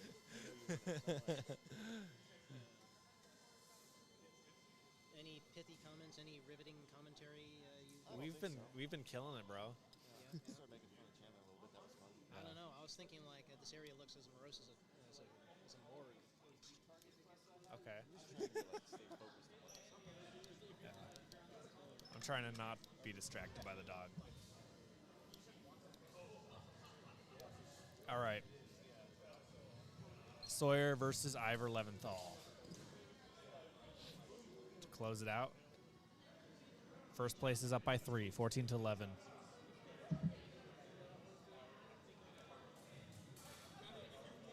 Nice preem parry. Double thrust. They're going to call it a double. I thought it was voided a little bit, but... Verbal warning to Sawyer for turning the back of his head. He going to do that. I know. Oh, Which... yellow card for excessive sassiness. Yeah. Looks like we've switched over to... Doug Fur Spurs versus Fighting Molotovs. Jason Smith on the left and David Leba on the right. yeah. David's going to have to lock in. Yeah. Jason looks like he got that thrust in, to me at least. Let's look at this score. This is the top 6 in the secondary bracket. Fighting Molotovs are up by 1, 10-9. All right. And Hold the line, David. I believe Kai was the one who started them off. If I remember seeing it right, just from looking over. Yeah, well, he's got his gear off, so that would check Yeah. out. So it's that's Kai versus Jesus at first. That's good for the Fighting Molotovs. They don't have to. I mean, Elliot's not much of a slouch at all, but Kai is the rapierist. Yeah. You know? Yeah, the fact that I assume Jacob would be closing it out. Ooh, and Jason gets a nice clean thrust. That's going to put him up by 1, and Jacob's going to come in probably next exchange, or we'll see, actually. Okay, no, they still got 1 point more. Unless David can score this one, Yeah. then we can keep this this pairing going. Nice cut. That might have been clean. Nope.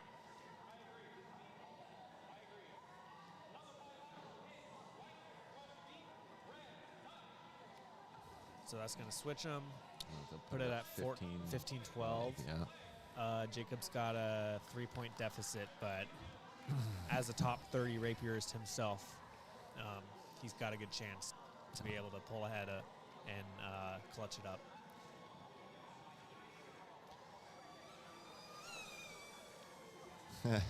Hi, Kieran. Hey. Aw. All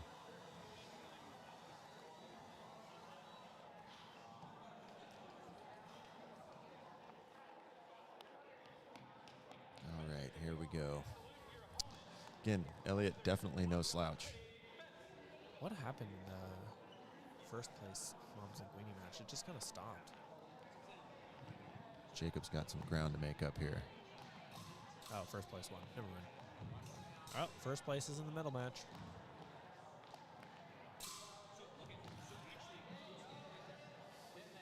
I wonder what they're going to call this. I see Jacobs. Yeah. I don't see. Yeah, I definitely see Jacobs land. I To me, think- from here, it looked like Elliot's was passe, but we'll have to see what the judges say. It could very easily have been called a thrust. Elliot's I was looking at it in person here rather than on the camera. Mhm. Elliott's looked short. Jacobs did not land on the arm. I think that was body.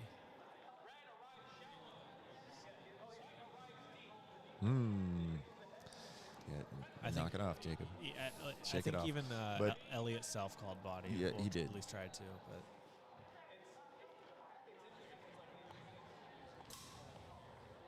come on, lock in.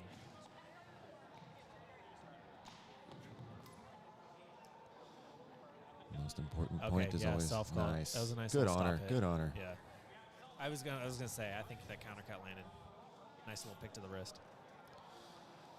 The only point that matters is the next one. Yep.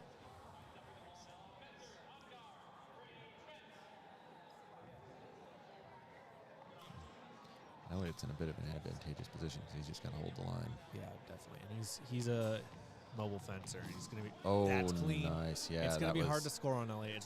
It's Yeah, Elliott he- can really make this difficult, but Jacobs. Yeah. I think Jacob could pull it out. It's not El- guaranteed though, obviously. Elliott tried to put a little pressure on there and made the cardinal sin of going foot first. Yeah. Jacob is one of the very last people you want to do that against. Mm-hmm. Trying to ignore the sounds of the drone overhead. I wonder how much is coming through the mic. I don't know, but I'm really interested to see what the footage looks like. Are they actually filming? It looks like. It looks like just a drone flying. I don't see a camera. It has a camera on it. Okay. Then that's really cool, though.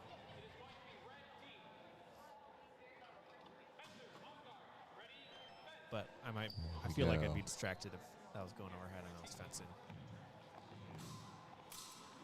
Don't try to cut, Jacob. Get the thrusts, get the points. Like that. Oh, that's a double, though. Yeah. Just close out the line. Set it up. Oh, that was a pretty clear double. Yeah. It is an interesting strategic choice on Elliott's part to be so aggressive. I think. Yeah, it is. That looked clean. I think that might have been clean. Jacob certainly thinks so. Yeah. I saw Elliott's miss. It's whether or not Jacob actually landed.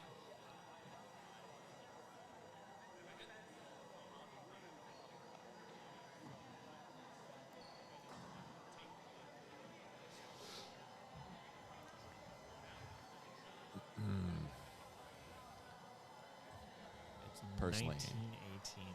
We'll see how this changes it.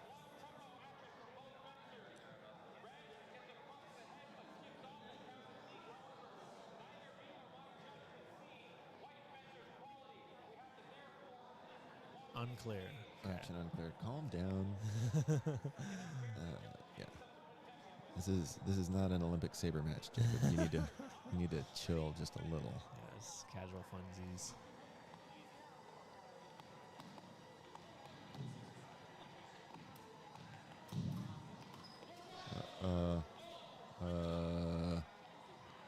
Again, Jacob may have got the thrust. The cut landed. Was it in time? If the thrust landed.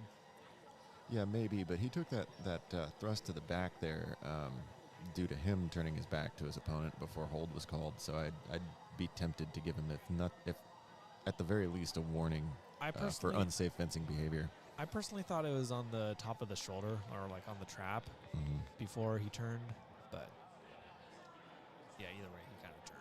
So It's definitely one of the difficulties I have judging fencers from my own club in events is that I feel like I actually have a tendency to be too hard on them.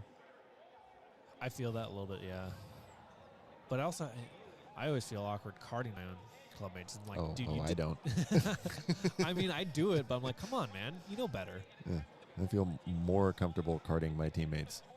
I That's feel fair. Like, dude, what are you doing?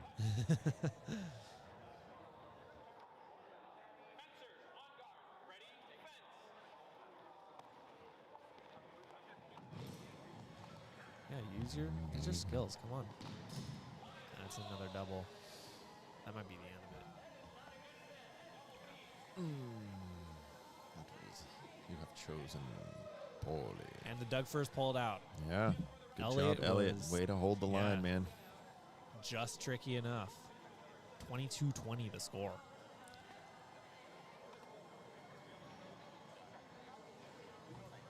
So Doug First Spurs are going to move back into the main bracket, I believe, after that.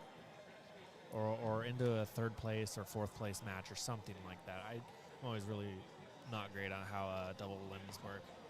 At least the HEMA scorecard double limbs works differently from like how wrestling tournaments used to be in high school for me. So it should be if a team loses twice, they're eliminated. Right, yes.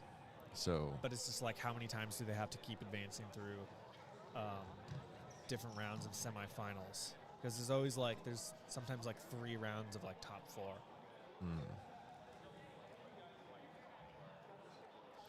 Well, what is the bracket showing? Let's refresh. So first place is already in the medal match.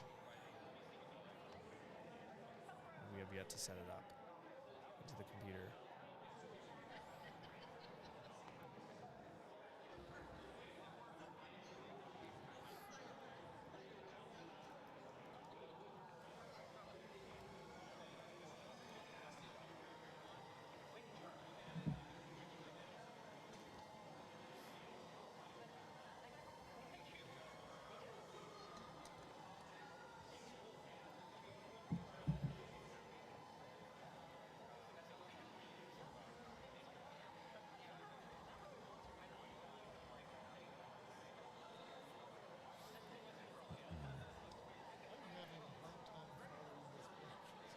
I know.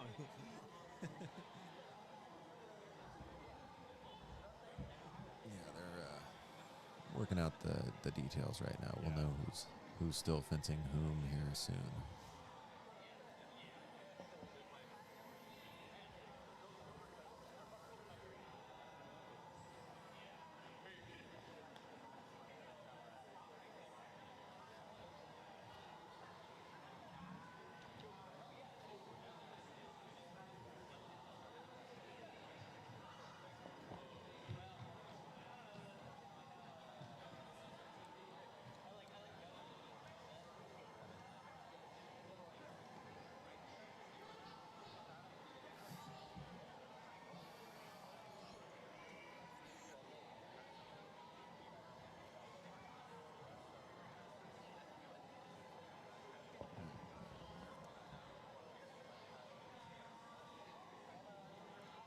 And we'll be right back after these messages.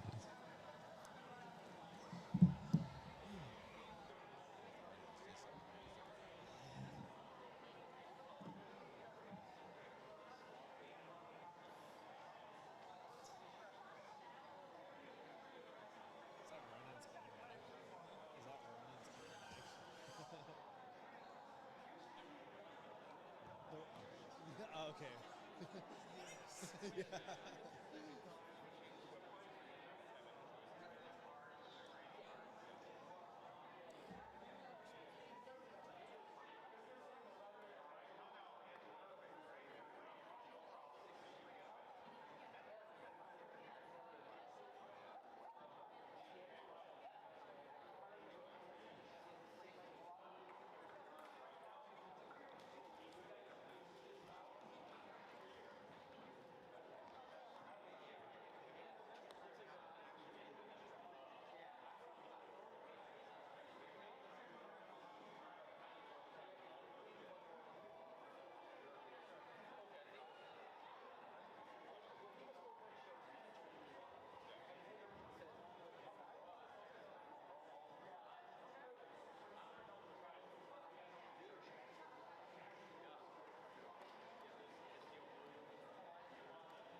I'm reaching for the top where the stars collide. Fought for what I'm worth, now it's my turn to shine. Started from the bottom, now I'm rising from the grind. Hustling through the darkness, vision clear in my mind. Dreams ain't just for dreaming, I've been scheming on the low. Turning every setback into fuel, let it grow. They doubted my ambition, said I'd never touch the sky. But my wheels are rocking and I'm ready to defy. Look at all these mountains, conquered each and every one. Came from nothing, now I'm here, witness how it's done.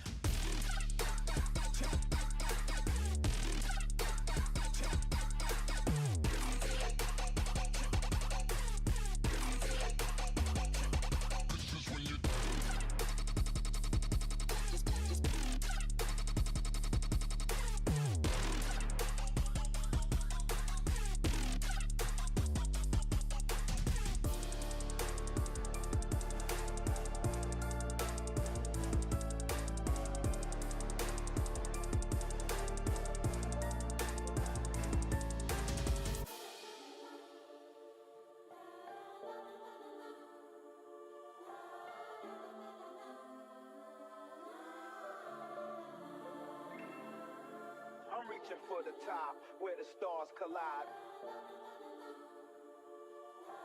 Fought for what I'm worth, now it's my turn to shine. Every trial was a teacher, every fall was a rise. Kept my head up through the storm with my eyes on the prize. They can't hold me down, I got fire in my soul. Destiny's my partner, we out of control. Heart of a lion, I've been clawing through the fight. From the trenches to the towers, now I'm basking in the light. No more looking back, it's my moment to seize. With the world in my palm, I'm the king of my dreams.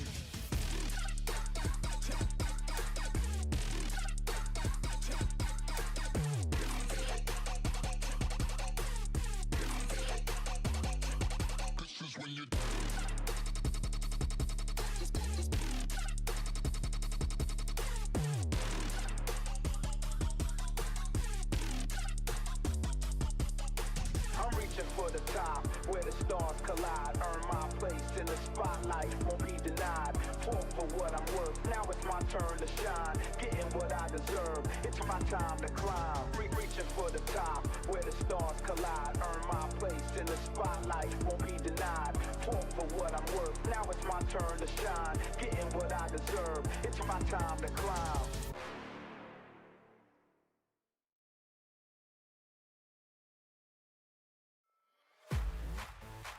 Yeah. Let's go. They can see that I'm the legend. Got the gold in my possession. No doubt in my mind, no question. I hold the keys to my successes. Greatness lives inside of me. Cut me open, bleed royalty. I've never known defeat. That's for the weak. For the throne, you better show loyalty. Nothing can stand in my way. I look it right in the face. I'm never slowing down. Yeah, I'm winning this race. Can't hold me back. Can't hold me down. It's time for me to own it now. I'm on a whole new level.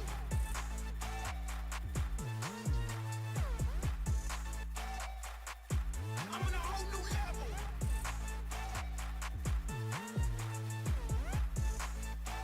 I'm on a whole new level. Voltage rising, shock to see. Jury on the move, take the plea. I'm about to raise, so take a knee. It's reality, not make believe. Making waves, can't stop me now. I'm taking names, then I'll take a bow. Never throw the towel, I own the crowd. I'm coming in and I'm getting loud. Nothing can stand in my way. I look it right in the face. I'm never slowing down, yeah, I'm winning this race. Can't hold me back, can't hold me down. It's time for me to own it now. I'm on a whole new level.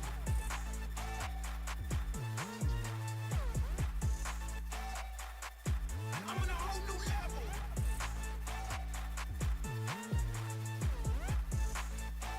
I'm on a whole new level.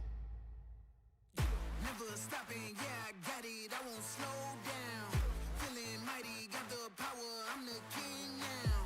Never stopping, yeah, I got it, I won't slow down. Got the power, I'm the king now. I'm on a whole new level.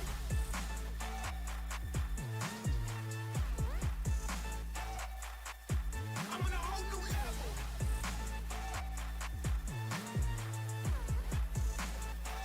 I'm on a whole new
All right, folks. It looks like we are back in the... Oh, this is a match for third place, I believe. Oh, sorry. No, maybe a false start. I did see a judge.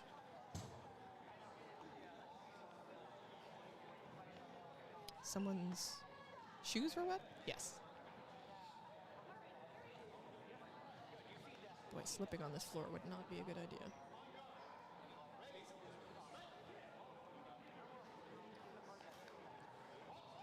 Oh, that was a good jab. Very clean.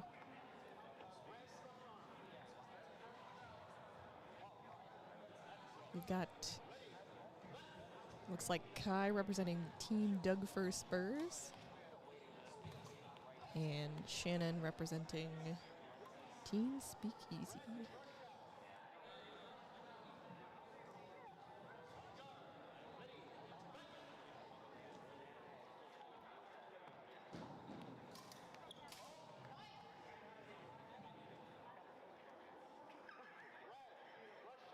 It looks like Shannon has yet to score a point. Kai seems to be blocking her out at every turn.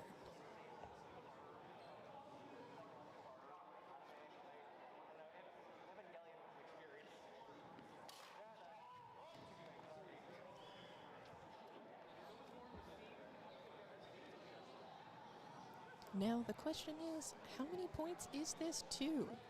Is it the usual 7? We've got 4 points for Doug for Spurs, 2-0.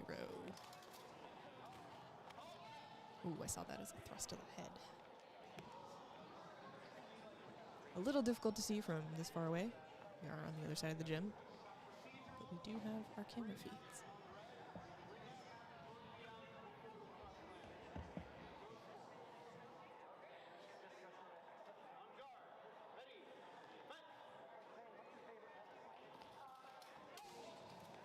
Man, another one of those really fast jabs. Straight in the shoulder. Shannon's leaving herself open to a lot of hits. Kai is hard to beat, though.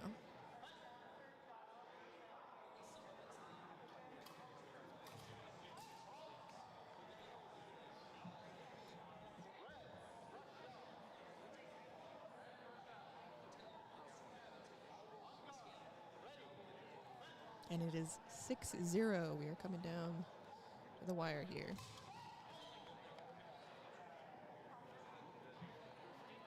I believe that was another point.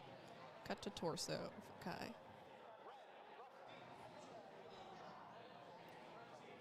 And depending on how the rule sets work here. Oh, it's 8-0. Okay, we're continuing on. No. All right. Match red. Yeah, let's see who the next contenders are for each team. What do you think, chat? Who are you voting for?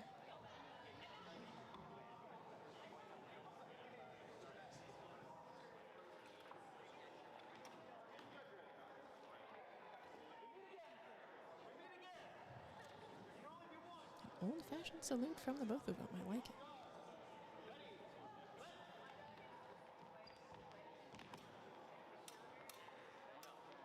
Ooh, and they are jumpy right now.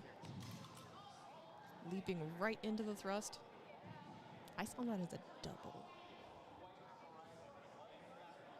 The judges are saying point white team.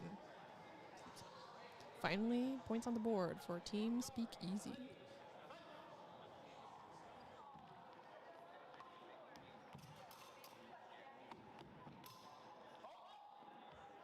Ooh, self-call. Good honor. We'll see whether or not the judges thought it connected. Oh, yeah. They're calling it. Thrust to arm.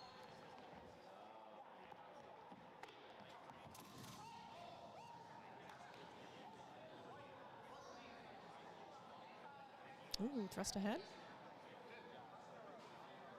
I believe that would be 2 points for Team Speakeasy. No. Yeah, is that a double? It's looking like a double.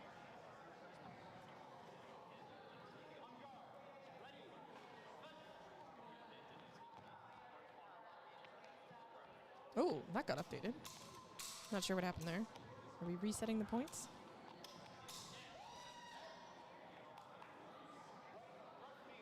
Thrust to torso. What's that? The score increased. How do I fix it? Hit the refresh button. There's a refresh button. Right there, refresh score. That was a nice exchange. Hold on while we update the points here. Only push it once. Push it a bunch of times. It's supposed to be. It's supposed to be an 11? Yes. That's probably.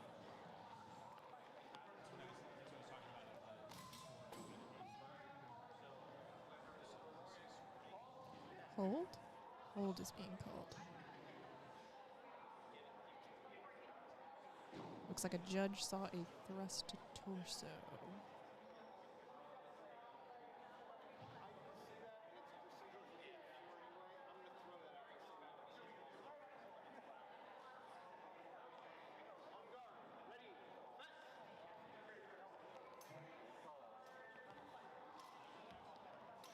Yeah, it's the problem about inability to do big numbers. Yeah. Which normally would. Looks like that might be a double.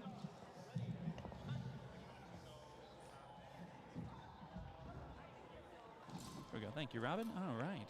Thank you for joining me, Ted. Absolutely. Watching a little bit of the Rapier relay. I hope everybody's enjoying themselves watching it. We've got some quick cuts here as Peter has taken over the directing abilities. Ooh, Michael French with that nice thrust coming in. You saw that nice flex on the blade, actually making the touch land and show for everyone.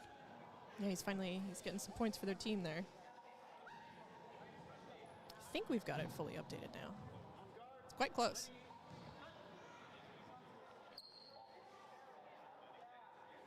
There we go. Yeah, we're showing score properly. It's 12-13 for those of you that are watching at home. Of course, you can see that on the screen, but if you're just listening in, there we go. Ooh, lovely flurry of blows being delivered. It really is fascinating. We've been saying it all day, but the number of people that have come to this rule set that really disincentivizes cuts compared to thrusts, and then they cut. They cut a lot. It's been a lot of cuts. Cuts all day. I didn't see where that point was awarded. It looks like it went to Team Speakeasy. I think it was 12-13 before. It is now 13 all. Pete learning the magic of directing. Cut to arm for both of them? Yeah. I saw that on both fencers. Looks like they've awarded the cut to arm to the red team. So Gotcha. the Doug Fur Spurs Well done. get 14. Looks like that's the end of this portion of the match. So we have the third fencer coming in, setting himself up. Now remind me, what causes the fencers to swap out? Not a clue. I believe they reach a point threshold, but I don't know. I think it's at 7 points they swap the person. I think. I have no idea because the other gentleman has swapped as well, so I don't know. I think maybe it's when each fencer scores up to 7 points and they swap out. Yeah, but it's at 13-14 now, so I'm not sure. Those of you that are following along at home and watching, hopefully you know. I guess I could look up the rules, but I've been here since very early this morning, and I'm tired, and I don't want to. So I'm just going to watch the fencing. Of course, we have Andy here from the Black Tigers coming in, really showing that point. Andy is one of our favorite fencers here. He was on the stream a little bit earlier doing some commentary with us, but, definitely an accomplished fencer. Really good with one-handed weapons. We expect tomorrow, if he's in the longsword, to see if he might be using his ultralight longsword that can be used as a side sword. He did that last year. Oh, that would be impressive. Yeah, it was a lot of fun. It really annoyed people. Oh, look at that. We got that lunge, that flurry and exchange of blows. Didn't quite land anything, but quite beautiful nonetheless. Comes in with the flesh. No? I didn't see that land, Yeah. but it looks like a cut to arm. Yeah, I was going to say, I think the red fencer did deliver that. It looked like he managed to take advantage of Andy overextending slightly. I think that's Jason in the green there. Sure. I believe that's correct. Oh, I looked away. I don't see what happened. We have a hold. Another cut to arm? Yes. Point red. Yeah, there we go. So we're 13-16 to the red team. Having a lot of fun coming in. A little bit of circle, circle, a little bit of ooh. Hey. So this is actually probably a lot of fun. So Andy is a black tiger, has trained with Robert Childs, and that use of that offhand to try and tempt and bait in your opponent is definitely a signature of Robert Childs. Now I'm not saying that Jason learned that from him specifically, but I'm sure that Andy's quite used to it, being something that the black tigers regularly train. Alec, there's a headset and microphone right in front of you there. If you want to be part of the conversation, you just go ahead and put that on and join us. Okay, is this working? It is working. Yeah, we can hear you just fine. Yeah, I was going to say, I heard what you were saying, Ted, about Andy being used to that particular stance right there because he trains a lot with black tigers. Well, welcome to High Energy Alec. Is that what we're calling the honey badger now? Well, you mean more high energy, Peter? I don't know. Anyway, yeah, exactly. That's exactly what I was saying. That he is he is surrounded by the black tigers often. While he doesn't train with them as much as he used to, it shouldn't be something that I would expect him to fall prey to. Yeah, that low guard can be deceiving though. It can attack from various angles you may not necessarily expect sometimes. Sure, absolutely. Cut to leg. Cut to leg.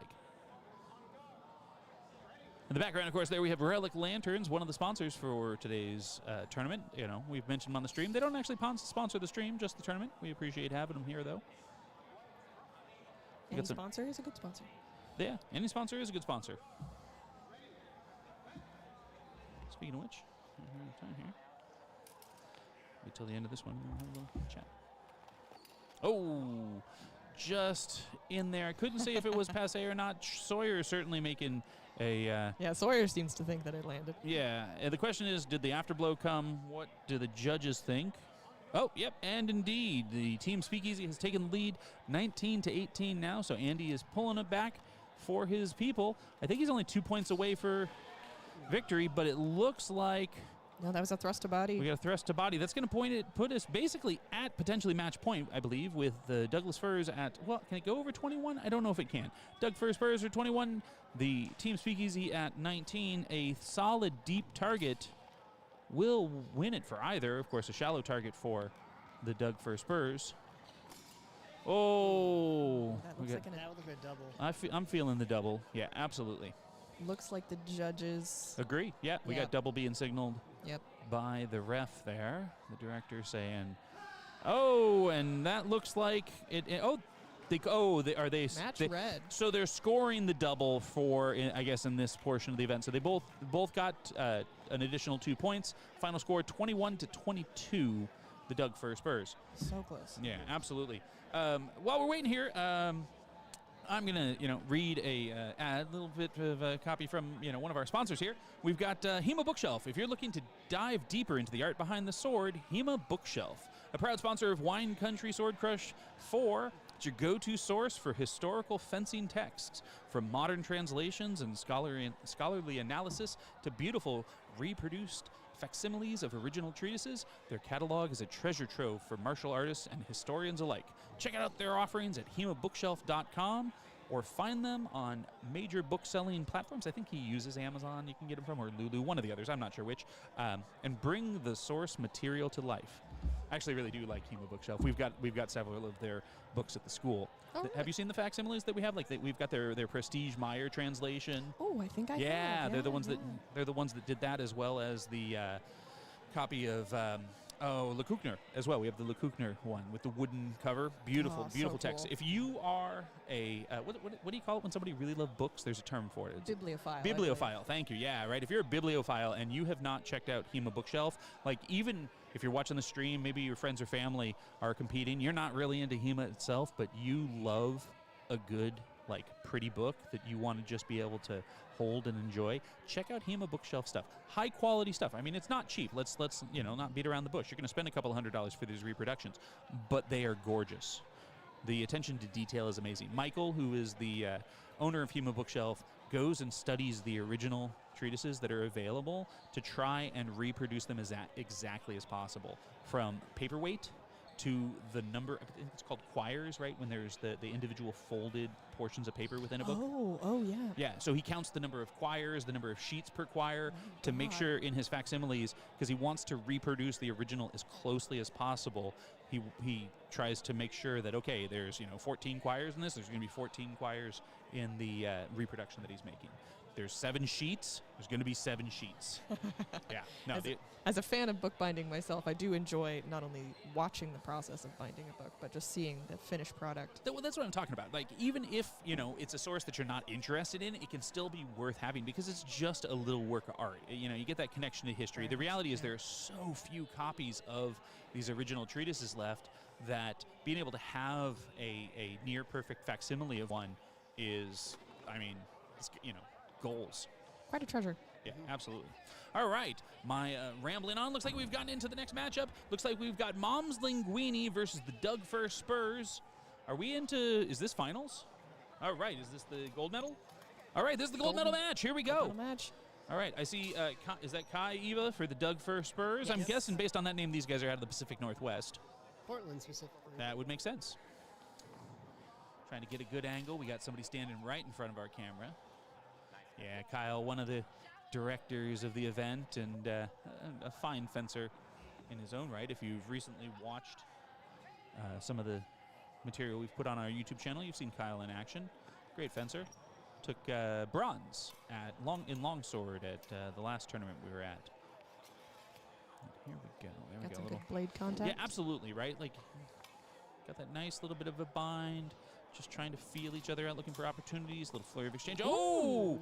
Kai sinking that thrust. Looks like we might have had the contact.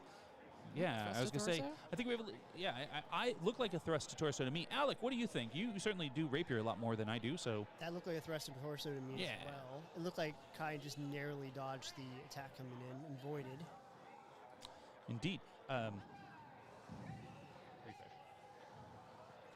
we go. Let's see where we're at. There we go. Yep, 3 points to the Doug Fir Spurs. Definitely taking an early lead here. Oh. Ooh. Good use of that offhand, Kai. Yeah, there was a cut to head, though. I did see that. Not quite fast enough. Yeah, well, and especially when you're wearing one of the that guy's horsebow masks like Kai does. Oh, man, they can definitely hear when that contact occurs, especially on a cut. Yeah, Ronan and I were talking earlier about how the full plastic helmet, you can really hear it when you get hit in the head. Absolutely. Absolutely. I got to say, I'm a big fan of the ones that are covered with a little bit of the velveteen on the outside. Gives you that nice kind of matte finish while still giving you the protection. They are definitely. The hoods? Yeah. I think the one, like Sawyer, I think got one of them for winning gold. Spoilers, for those of you that didn't watch the Rapier, Open Rapier earlier, Sawyer took gold in that, and that was one of his prizes. He also tried to take. That's what that was. Yeah. He also tried to take the bottle of wine, of course. Being that he is underage, his father quickly stepped in and said, "Thank you." That's a good son right there. That's a good son.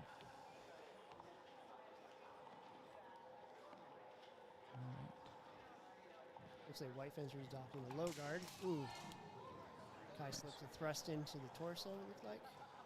Yeah. Oh. The after blow, yeah. No, cut to head. Oh. Yeah, Kai does love going for those stabs. Well, it's a rapier. It's a very thrust-centric weapon. I would imagine you should. There you go. Yeah. However, this rule set, though, they tend to notice the percussives a lot more because they tend to make an audible sound, especially against, like you were saying, something with, like, a hard protective case on the mask. Yeah, absolutely. Hitting that steel helm or that plastic cover. And that's kind of an issue in HEMA across the board. We do have a lot of judging. Certainly not when we have some better judges like Kyle and I don't know the other director's name. I'm not familiar. Yeah, not familiar with her. But I don't expect this out of them, but you definitely find a lot of judges that will sometimes respond to the noise they heard rather than the action they saw. Gotcha. Right? Which sometimes can be fine. If I hear a plasticky thwack, and I know that's not hitting a sword, that's definitely hitting some of the plastic on the person, that's fine. But we sometimes have, maybe a bit of a metal clang off of a crossguard that gets misinterpreted as a hit to hand. So often, yeah. Small Sword Pete over here mentions so often. Yes. Oh, right off you saw that he's going for those hand snipes. Yeah, I would say it's particularly an issue, particularly if you have a cup hilt like Kai is using, where that tends to make a very audible ring. Yeah, ringing like a bell. Yeah. And they go, oh, it hit it. And you're like, yeah, and it did its job. It's supposed to protect my hand. That's why it's so big like that. Yeah. My point being, it can sound very similar to the helmet sometimes. Right. Yeah, that makes sense. All right, score is 4-4. We are all tied up. Oh, there we go. That looked Yeah, I heard the pretty good. Now, it looked, yeah, double cut to head. I saw Kai's. I did not see the other one going, but I was kind of focused only on watching for the one hit to land. And I'm not judging, so it doesn't matter. I'm allowed to be wrong. There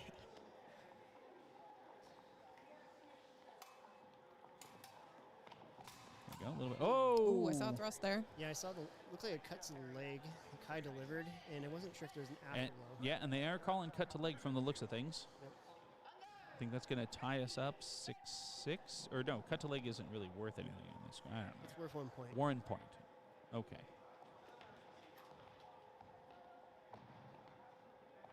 Got some appels going there. Oh, Ooh, that was simultaneous. Yeah, that's so they are calling the leg. Are they? Yeah. Guess they're not saying. Can't see where it hit, but I definitely saw Kai void. Yeah, there we go. And they did give that. And that does take us to 7 for the Doug Fur Spurs. So I believe we, as we were saying, okay, now we get the rotation to the next. Swapping out to the next person?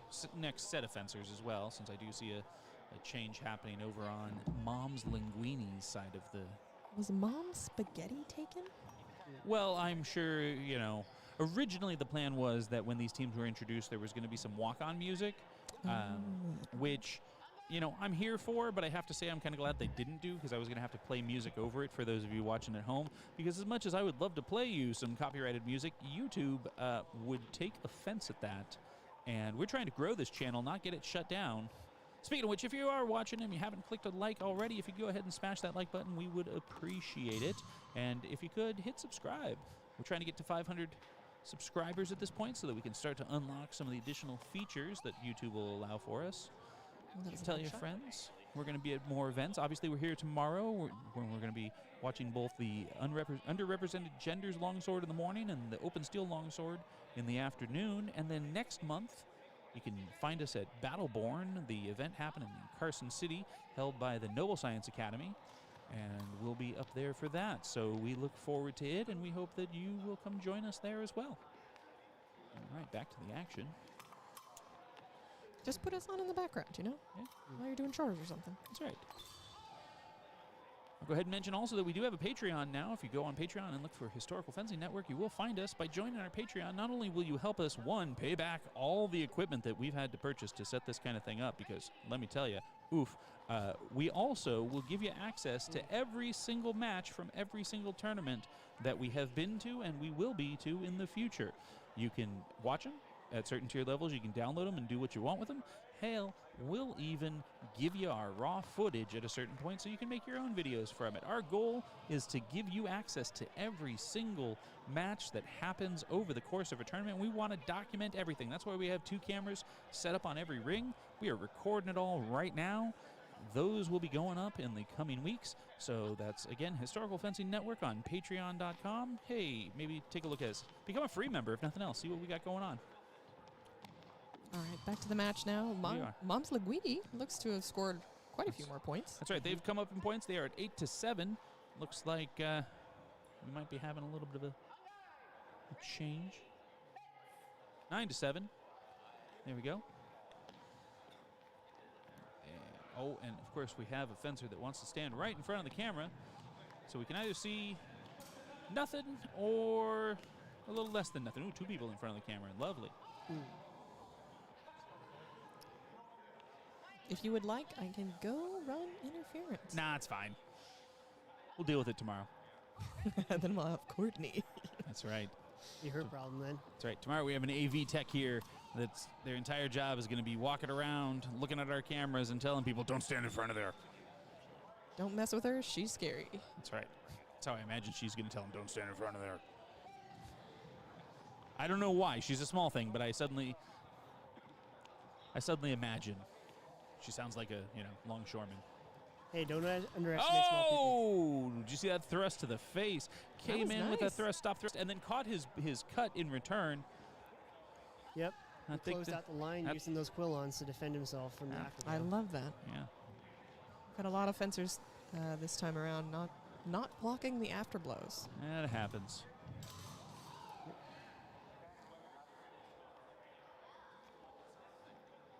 Yeah, unlike in the single rapier earlier today, the afterblows in this, I believe, are weighted. So you definitely want to defend yourself because you do not want an afterblow to a high priority target if you got a shallow target. We do get confirmation from Pete over here on the side that the honey badger is correct. All right. Oh, and that looks like we're there. Mom's Linguini coming from behind. 14 points. That means they were not only made up the 7, which Doug Spurs only have 8 points now, so then they got 1 out of that exchange. Mom's Linguini actually had to make up an additional 2 points, I believe, because they were at 5 coming into this match. Wasn't it 5-7 at the start? Yeah, it was 5-7 at the start, which means Mom's Linguini managed to make up not just 7 points, but 9 additional points. Wow. To Impressive. to take the lead and cause the change. I hope their walk-on song was Mamma Mia because, wow. Right, well, yeah, that is the question. I want a nice mashup now of Mamma Mia and Eminem. Oh, we need to make that happen. Yeah. Looks like we're back with Whoa. Jason in green there. And Ivor. Yeah, Ivor. Ivor, Oh, that Ivor. quick thrust. It's like, This will be an interesting matchup. Both are very quick fencers. yeah.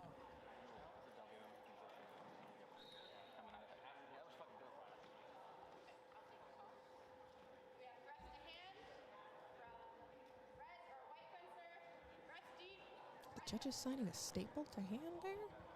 No.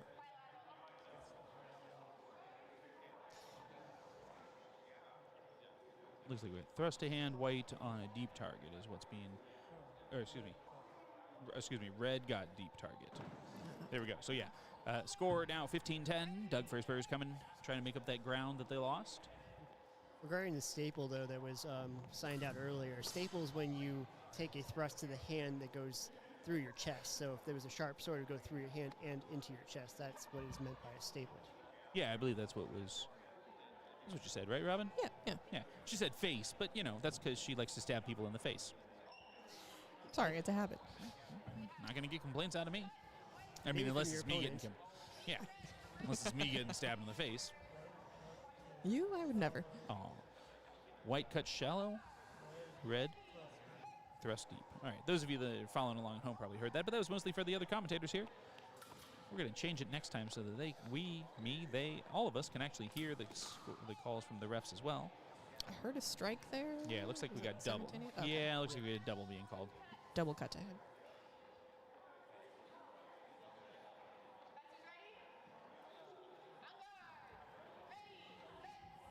All right, here we go.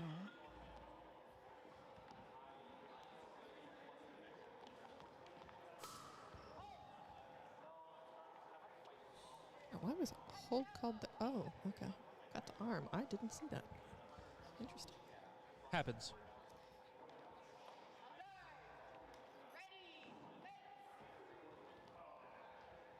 Oh, now that was a double. Yep. Yep, they both just ran right into it.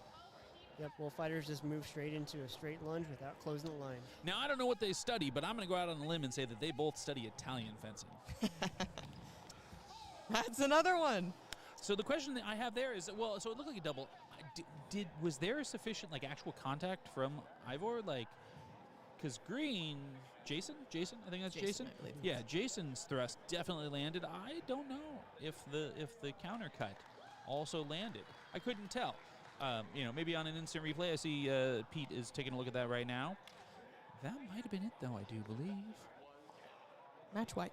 Match white, that's right. For Mom's Linguini Linguini. with a strong come from behind victory. Impressive. It was.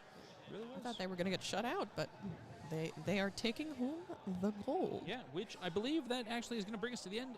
Pete, yep, all right, that's the end of our matches today. We just have the award ceremony. Is there an award ceremony? I believe All so. right, we've got an award ceremony. After the award ceremony, we're going to be calling it an evening. We thank you all for hanging out and watching the stream with us. We do appreciate it, and hopefully you'll join us again tomorrow when we've got Longsword going on. I know that tends to be a little bit more popular with people on the internets for watching. It does certainly appear more violent and a little bit more crazy. Yes, absolutely. Certainly more adrenaline fueled. I should probably give him one more shout out here. I think that's debatable. I think we saw some pretty adrenaline-fueled matches today in Rapier. Well, fair. But there's just something about holding that big stick. Of course, I'm a bit biased. Yeah, well, that's actually a really interesting question, right? Because there were some beautiful matches, like Sawyer, for instance, always so much fun to watch. One of the few fencers that manages to strike, poses with his fencing that look textbook, right? Like, oh yeah, absolutely with the lines and can have good energy.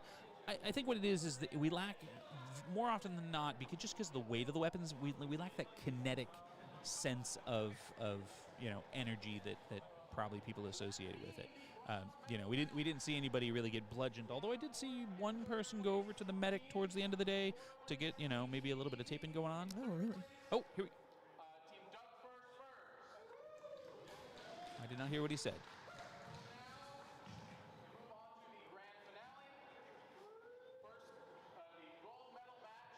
Oh, okay. We are not done. Pete, Small Sword Pete lied to us. What? He said we were done, but he was wrong. Match? I guess this is like the grand finale now.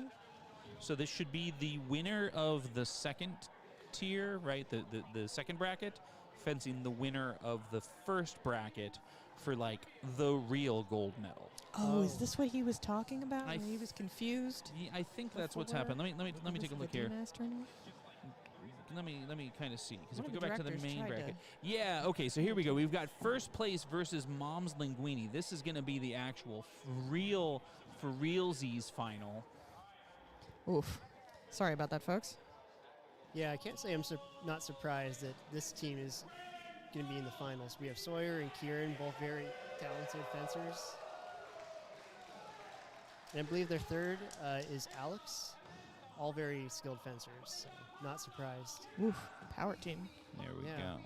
This should be solid. Did a little bit of a wrap there. Nice. Excellent.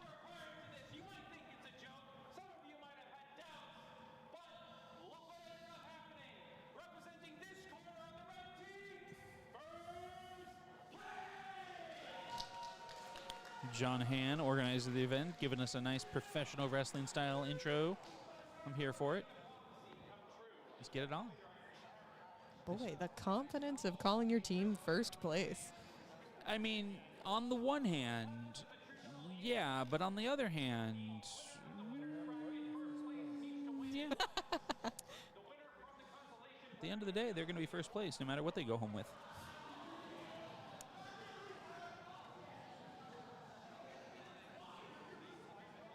All right, who do we got in first place? We've got, I see Kieran. I don't know the gentleman in the black and white pants name. Alex. Alex. He's with F3. Gotcha. Okay, and then Sawyer rounding out. I mean, that definitely is a powerful team. Yep, I can say from personal experience, I have fought all three of them. Yeah. And then I've, Kieran sporting, of course, what I think is the best HEMA look possible. Which is all black?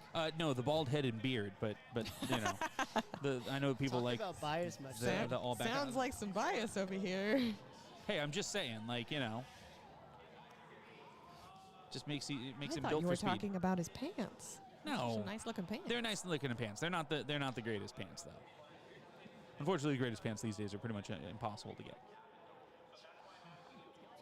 Those Pluderhosen are not poofy and colorful enough. Those are not Pluderhosen, and I take offense at calling those Pluderhosen. Those are Trunkhosen breeches at most. Yeah, they're much closer to breeches. Yeah. I will say, though, Pluderhosen, not great with Rapier. Those points get caught in them all the freaking time. Well, I mean, that depends, right? Like, sure, if they're calling it as a hit because it got caught, that's a problem. But if it's getting caught without actually piercing your leg, that would be quite the advantage. It definitely would be in a life or death situation. Yeah. I can say fighting with long sleeves and a skirt can really turn aside Hanging a lot of things. Yeah, hanging fabric really is one of the best things for just kind of absorbing energy of a strike. You know, those of you watching at home and you don't believe me, what you do is you take your sharp sword and you go find your curtains and just try and cut them, swing away, and see what happens. It will stop the blade. Yeah, I think Pete's laughing because he's expecting people would be dumb enough to hit their wall or something. So open your sliding glass door all the way, and make sure your screen's out of the way as well, and then give it a try. Yeah. No, yes, that is a good point. I am, of course, talking to all of the adults in the household that are over the age of 18. If you are under the age of 18, you should not be playing with a sharp sword without adult supervision. So what you're going to do in that case is you're going to go tell your dad what I just said, and you're gonna get him to try while you hold the camera. Okay, that'd be great. Yes. Liability aside. No. That's why it's an adult. Dad is perfectly liable for himself. He is a responsible adult. If he wants to cut his curtains with his sharp sword, he owns those curtains. That's his choice. I'm not telling him to do it. His children are. Okay? Yes, that's all true. Regardless of that, there is a historical basis for sword and fabric, hence a cloak or a poncho or other I item. have seen cloak and in the offhand. Yes, while- it was while very fighting with popular in rapiers. period for a good reason. I'm going to jump in here really quick. Bear Luga, I'm sorry. Pete is running the director station, and he was not looking at your comments however long you posted those ago when we were saying this was the last match. So if you want to just call out Small Sword Pete for being wrong, that's okay. But we're going to get to it. We'll be to the rest of this here in just a minute. I think Pete's now going to get on there and have some words for me. But here we go. Maybe. Get ready? I see Kirian's getting ready for business. Gearing up. Let's go ahead and get ourselves prepared. First place versus Mom's Linguini. I'm going to make one quick change here because I just realized there is something rotten in the state of Denmark. So we're going to do one of these. We're going to do one of those. We're going to do one of that. And we're going to make sure that I think here we go. Mom's Linguini is in blue because first place is in red. Ooh, can we get a different Can we cut? How does the other angle look for this one, Peter? Thank you very much. There we go. We can see a little bit better of the action. Oh, looks we got that first thrust coming in from Kirian. That's the way you get it started if you want to finish this off. Yeah, see, here's the problem. They've said that first place is red, but then they've put first place on the right. That's just confusing. Indeed. Oh! There's a lot of parries there, but there was a cut to leg. Yeah, Yep. cut to leg landed first, although I have to say I always love that disdainful little flick to the head at the very end. I've cut you in the leg, I've parried your riposte, and now I'm going to hit you one more time just to make sure. It's very Bolognese-esque, especially the way Kieran is fencing. He's using a lot of circular movements, very characteristic of an earlier style of rapier. Mm-hmm. You see, he's using a swept tilt, so that kind of makes sense. He's got a little less hand protection than some other hilt styles. Well, look, the rest of his style has to be as stylish as his due. That is true. It's quite the quick flurry there. But Oh, although they're ended in scoring. cut to head. Huh. They're scoring point. I'm confused. I'm looking at this. Mom's Linguini is showing up. See what I mean about Ooh. the swept tilt? Oh, yeah, He just right had through his there. sword going right through the guard. Having used that before, I can attest to other blades getting caught in my swept tilt. So apparently some of the stuff we thought landed. I don't know. Like right now they're showing Mom's Linguini is 5-0. Now I thought first place was fencing in red. I thought I saw that they had scored points based on the judge, right? Did Perhaps we it see? was the way the afterblows were weighted. Possible. Perhaps. We shall see. Yeah. I saw a cut to head this time, but they may rule it as a double. Yeah, let's watch for the call, because I'm just confused at the moment. All right, we got. Looks like we're seeing a cut to torso, which wouldn't be anything, and then we have a afterblow, maybe cut to arm. Gonna call it a wash.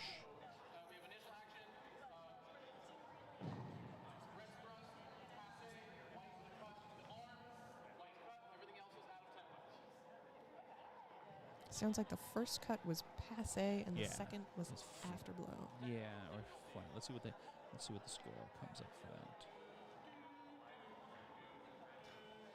Yeah, with Rapier, sometimes edge alignment for cuts can be difficult to call because the blades are so thin. It's usually very hard to see. Usually your best orientation is the quillons.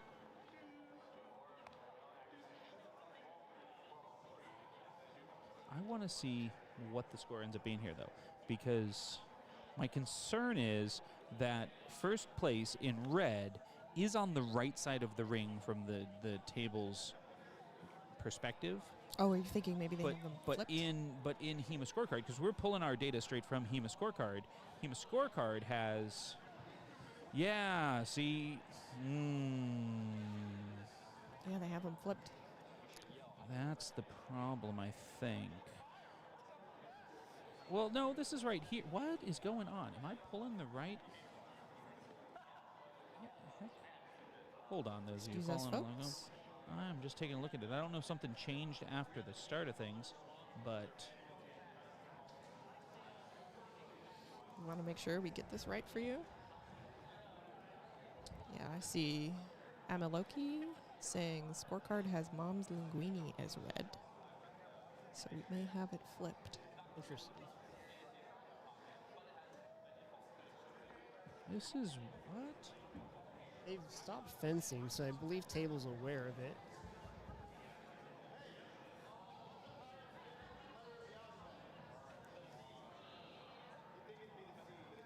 Can't quite hear what he's saying. Yeah, someone needs to put a mic on Joel. Oh, Pete's on his way back here, smiling. Maybe he knows something. What do you know, Pete? What are your secrets?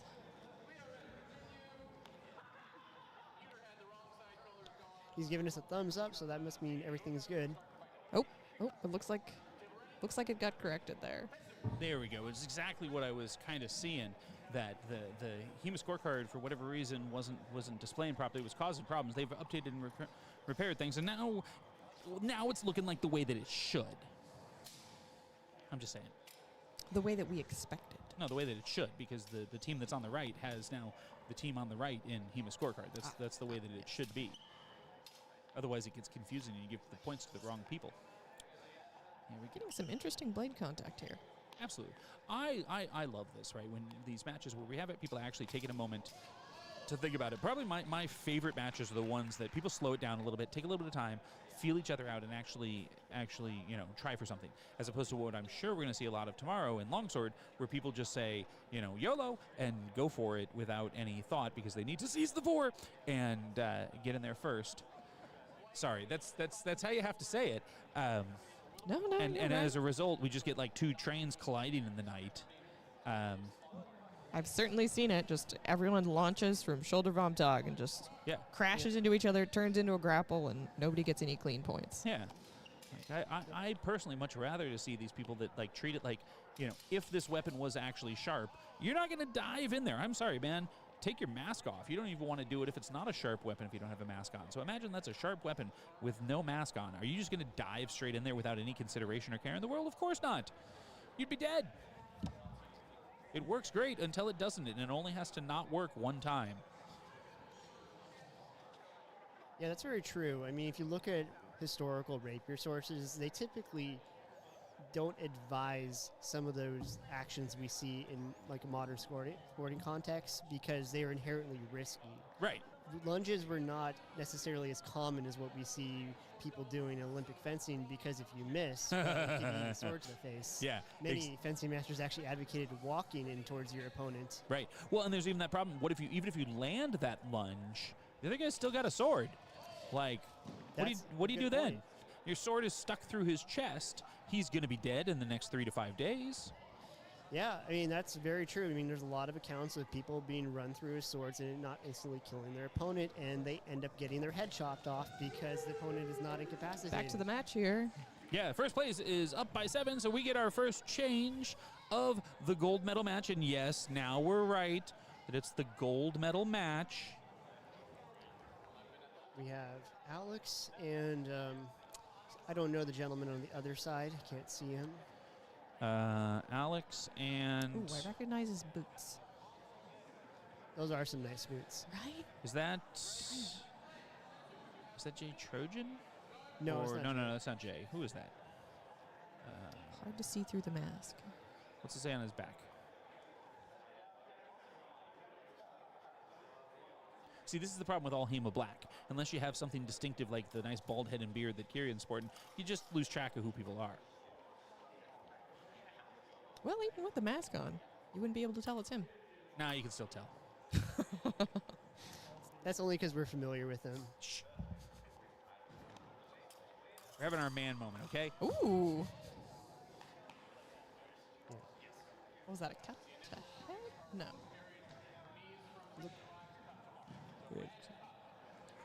Cut to arm. Another way to be distinctive is to paint your mask like Alex has here. He has a nice black and white pattern, very simple. Yep. Well, and goes with the rest of his attire nicely. Yes. Although I do kind of want him to change out that jacket. Let's go with the full black and white. Yeah, well, I feel like with the black and white on the bottom and the black and white on the top, the blue and black is kind of detracting from that at the moment. You know, that does look like an older jacket, and I think you said he's part of F3? Yes. Yeah, The so colors are blue. right, so that's very much part of their aesthetic as well. But, you know, I'm just saying, maybe a white and black jacket with a little bit of the blue accent to represent the club could be a really good aesthetic. Mm-hmm. I'll go talk to Jude. There was some interesting raising and lowering of their alignment there. It was very cool to watch. Yes, they were trying to change the lines of attack, and that is something you do see a lot in Rapier. There's various guards. Some of them will be low, other will be higher, and like there's different pros and cons of them. But that action did not succeed, and Alex was able to counter it because his opponent had telegraphed somewhat with his body, I think, and that's why he was able to parry, and then riposte. Glad I'm learning so much. Yes. Oh, cut to arm maybe? No, cut to leg.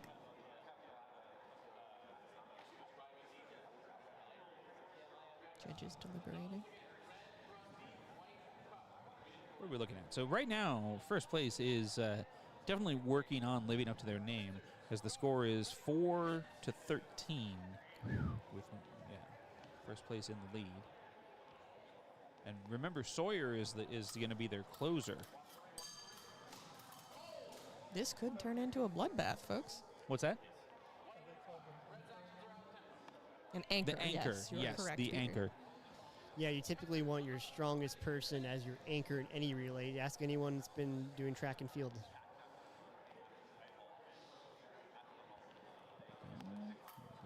Oh! Does that look like a thrust to torso? Yeah, definitely. Thrust to torso, had that nice lockout on the blade, and then, definitely had penetration. You saw the flex on the blade. That was beautiful. Yes. That's one of those ones that, very textbook. Yes. And especially against a left-hander, right? Being able to take that inside line. Ooh, that's a good point. Yeah. Fighting against left-handed folks is very tricky. Yeah, right? Like, well, you got to think about it. If left-handed people are about, 10% of the population, I think, is something like that, right? So they tend to have a lot of experience against right-handers. But right-handers, of course, just have less opportunities to practice against left-handers. You know who the only person worse against a left-hander is than a right-hander? A left-hander? Yeah, another left-hander. Yeah. Yeah. All right, Yeah, here just we pull, go. just pull a reverse Princess Bride. Oh, right. Here. Anchors against each other from both Oh, teams. Ooh, ran look at right into that. Ooh, and if this was a real fight, and we're done. Yes. Center mass right through the sternum. Yeah, you can see what a competent fencer Sawyer is because he recognized immediately his opponent walked straight into his measure and just dealt with him at the point. Ooh, they're both being very cautious here. Ooh. Really taking that opportunity. I don't know. About him. I feel like they practiced this earlier and they're trying to show off a little bit of stuff. But although this really isn't in Mom's Linguini's favor, since right now the score is 5-17. That's going to go to 7-18. We're only 3 points away from a first place victory for first place. So Sawyer just getting ready to close it out. Both fencers have adopted a low guard to avoid another double, hopefully. Oh, nice. Exchange of blows. Cut the parry. Oh, the class. We got to. Now, I know that thrust with the turn has a name, right? Like it's got a classical term for it, right, Alec? Yes. A thrust with a turn to the outside is typically referred to as a girata. A girata. Yes. Okay, we just need to start calling it the Sawyer. because he's, the one that I see do it. I don't believe he's trademarked that. That's been a technique for hundreds of years at this Yeah, point. good. So which means the trademark has elapsed and is no longer being claimed. And that's probably even as double. That's going to take us. That was a double. It looked like Ivor attempted a Okay. Posada Soto against Sawyer. Yeah, so there we go. We are at 21. I'm just saying, is his signature move. He loves that. Oh. Again. My goodness. So this is They going to be both one of those went for situations. Andrade. Yeah, well, and it's also one of those situations where this is just gamification, right? He knew that he was well up in points because of the double weighted of things. He could just eat a double and still come out the victor. And that's exactly what happened. And that's exactly what he did. Yeah, 2 doubles, comes out the victor. And that so is first match place has taken first place. Guess they did decide to live up to their name. Quite impressive. So now that that's through, just making sure that we don't in fact have anything else. I'm just going to make sure. I'm going to click over. I'm going to look at things. It's looking good. I think we're all done. Mom's place in first place. Judging by the cheering going on, I Yeah. would say yes. Excellent. We're all finished for today. Awesome. Well, let's watch the end of the activities. And then we'll see you tomorrow for Longsword. Exciting. I'm excited. We do appreciate that you joined us today. We hope you join us again tomorrow. We have worked out most of our technical difficulties. The sad thing is that while we know what we're doing, there's only a handful of us, and only 2 of us got here right at the start. Well, Ronan was here as well, but the Rat King, as you know, is the Rat King. And only good for a couple of things. Setting up stuff is not one of them. So we were a little bit behind getting all our cameras up in time. Do apologize for that, but tomorrow, for the important stuff, we'll be ready to go.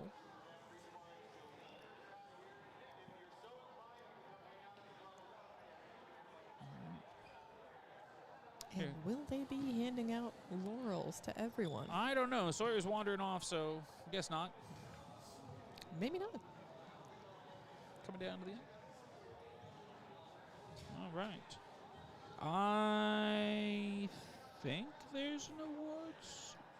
Yeah, Be surprised if they're there wasn't. wandering over to the awards station. Peter, maybe you can spin. I think camera number 2 on the. Yep. Okay. Prizes being laid out. Probably your best one to adjust over because I think that's your closest camera. Podiums being pulled out. Yeah, there we Not go. sure how they're going to fit. What, three fencers on each podium? Well, I look forward to seeing it personally. Human Tower, maybe. That's right. Just stack them largest to smallest. All these fencers are quite strong and reasonably flexible.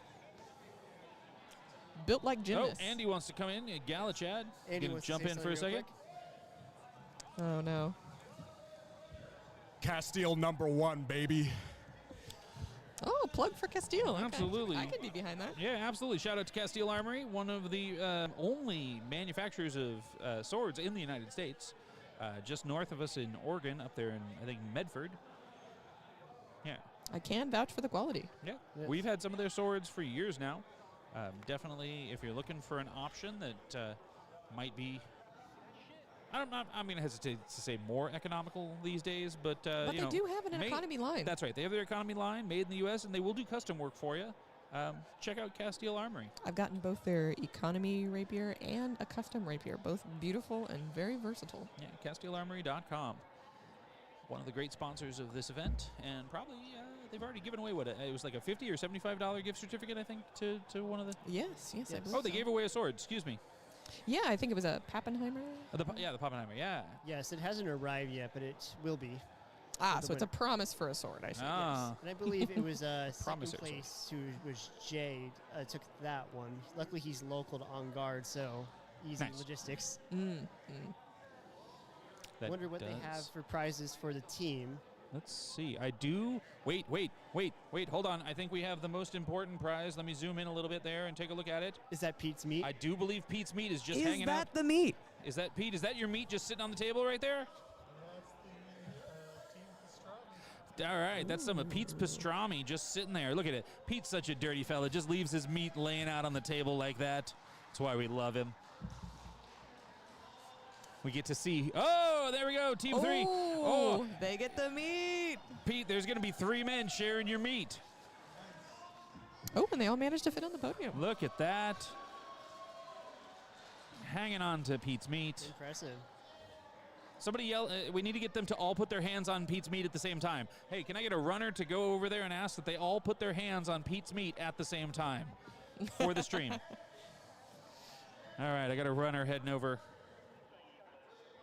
Looks like second place has gotten gift cards? Yeah, Or gift something. certificates. Nice.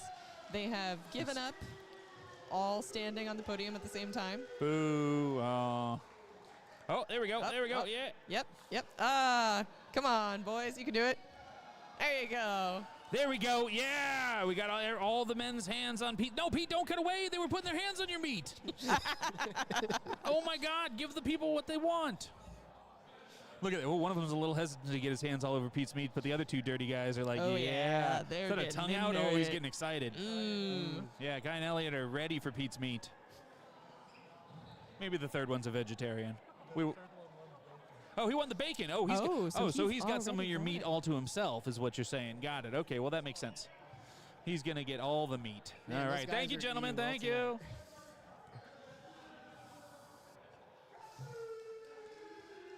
Pose for the All right. picture. Oh, yeah, there we go. Oh, look at that. Oh, look at that handwork on the meat. It's so delicate. Okay. Oh, what did first place win there? I don't know. It's It not looks like important. they got little sheriff badges. Oh, Very yeah. cute. So they did have the rather than the laurel like people are getting for the other events, they did have sheriff's badges for the 3 victors of today's Oh. team relay, which I thought was a pretty cool alternative prize. Yeah, custom made Yeah. prize. That was pretty good. I'd love to have something like that. That's right. All right. Well, I do believe that that's going to bring us just about to the end of today's stream. Robin, you have been on the mic all day. Do you have anything you want to say to the people? Thank you for watching and putting up with our antics. Hopefully, we'll be back tomorrow to entertain you again. All right. And what about you over there, Alec? I don't really have anything to say other than like I saw some really good fencing today and very proud, of the fencers that, participated. They all showed very good honor. There was a lot of self-calling, and I really, applaud that. I like to see that in tournaments. Excellent. And Pete? Thank you, everyone, for watching. Don't forget to click the like button, subscribe, and turn on that notification bell so you can see every single one of our videos that we post weekly after each tournament. We look forward to everyone coming and having fun tomorrow. Excellent. And on that note, I'm just going to give a final shout out to one of our sponsors for the event. If you're looking to show off your HEMA spirit even when you're out of gear, check out HEMA Tees by Yellowhammer Designs, a proud sponsor of Wine Country Sword Crush 4. Created by a fellow practitioner, their clothing combines style and swordplay with designs that fencers love to wear on and off the ring. Explore their collection at hematees.co.uk and wear it with passion proudly. I'll have to check them out. I have a couple of sword-related T-shirt designs in my head myself, so maybe this will be an inspiration. And thank you for putting your hands on Pete's meat so we could get it on stream. We appreciated it. Yeah, we saw it. All right. Well, thank you all for watching. At this point, we are going to be ending the stream. We will see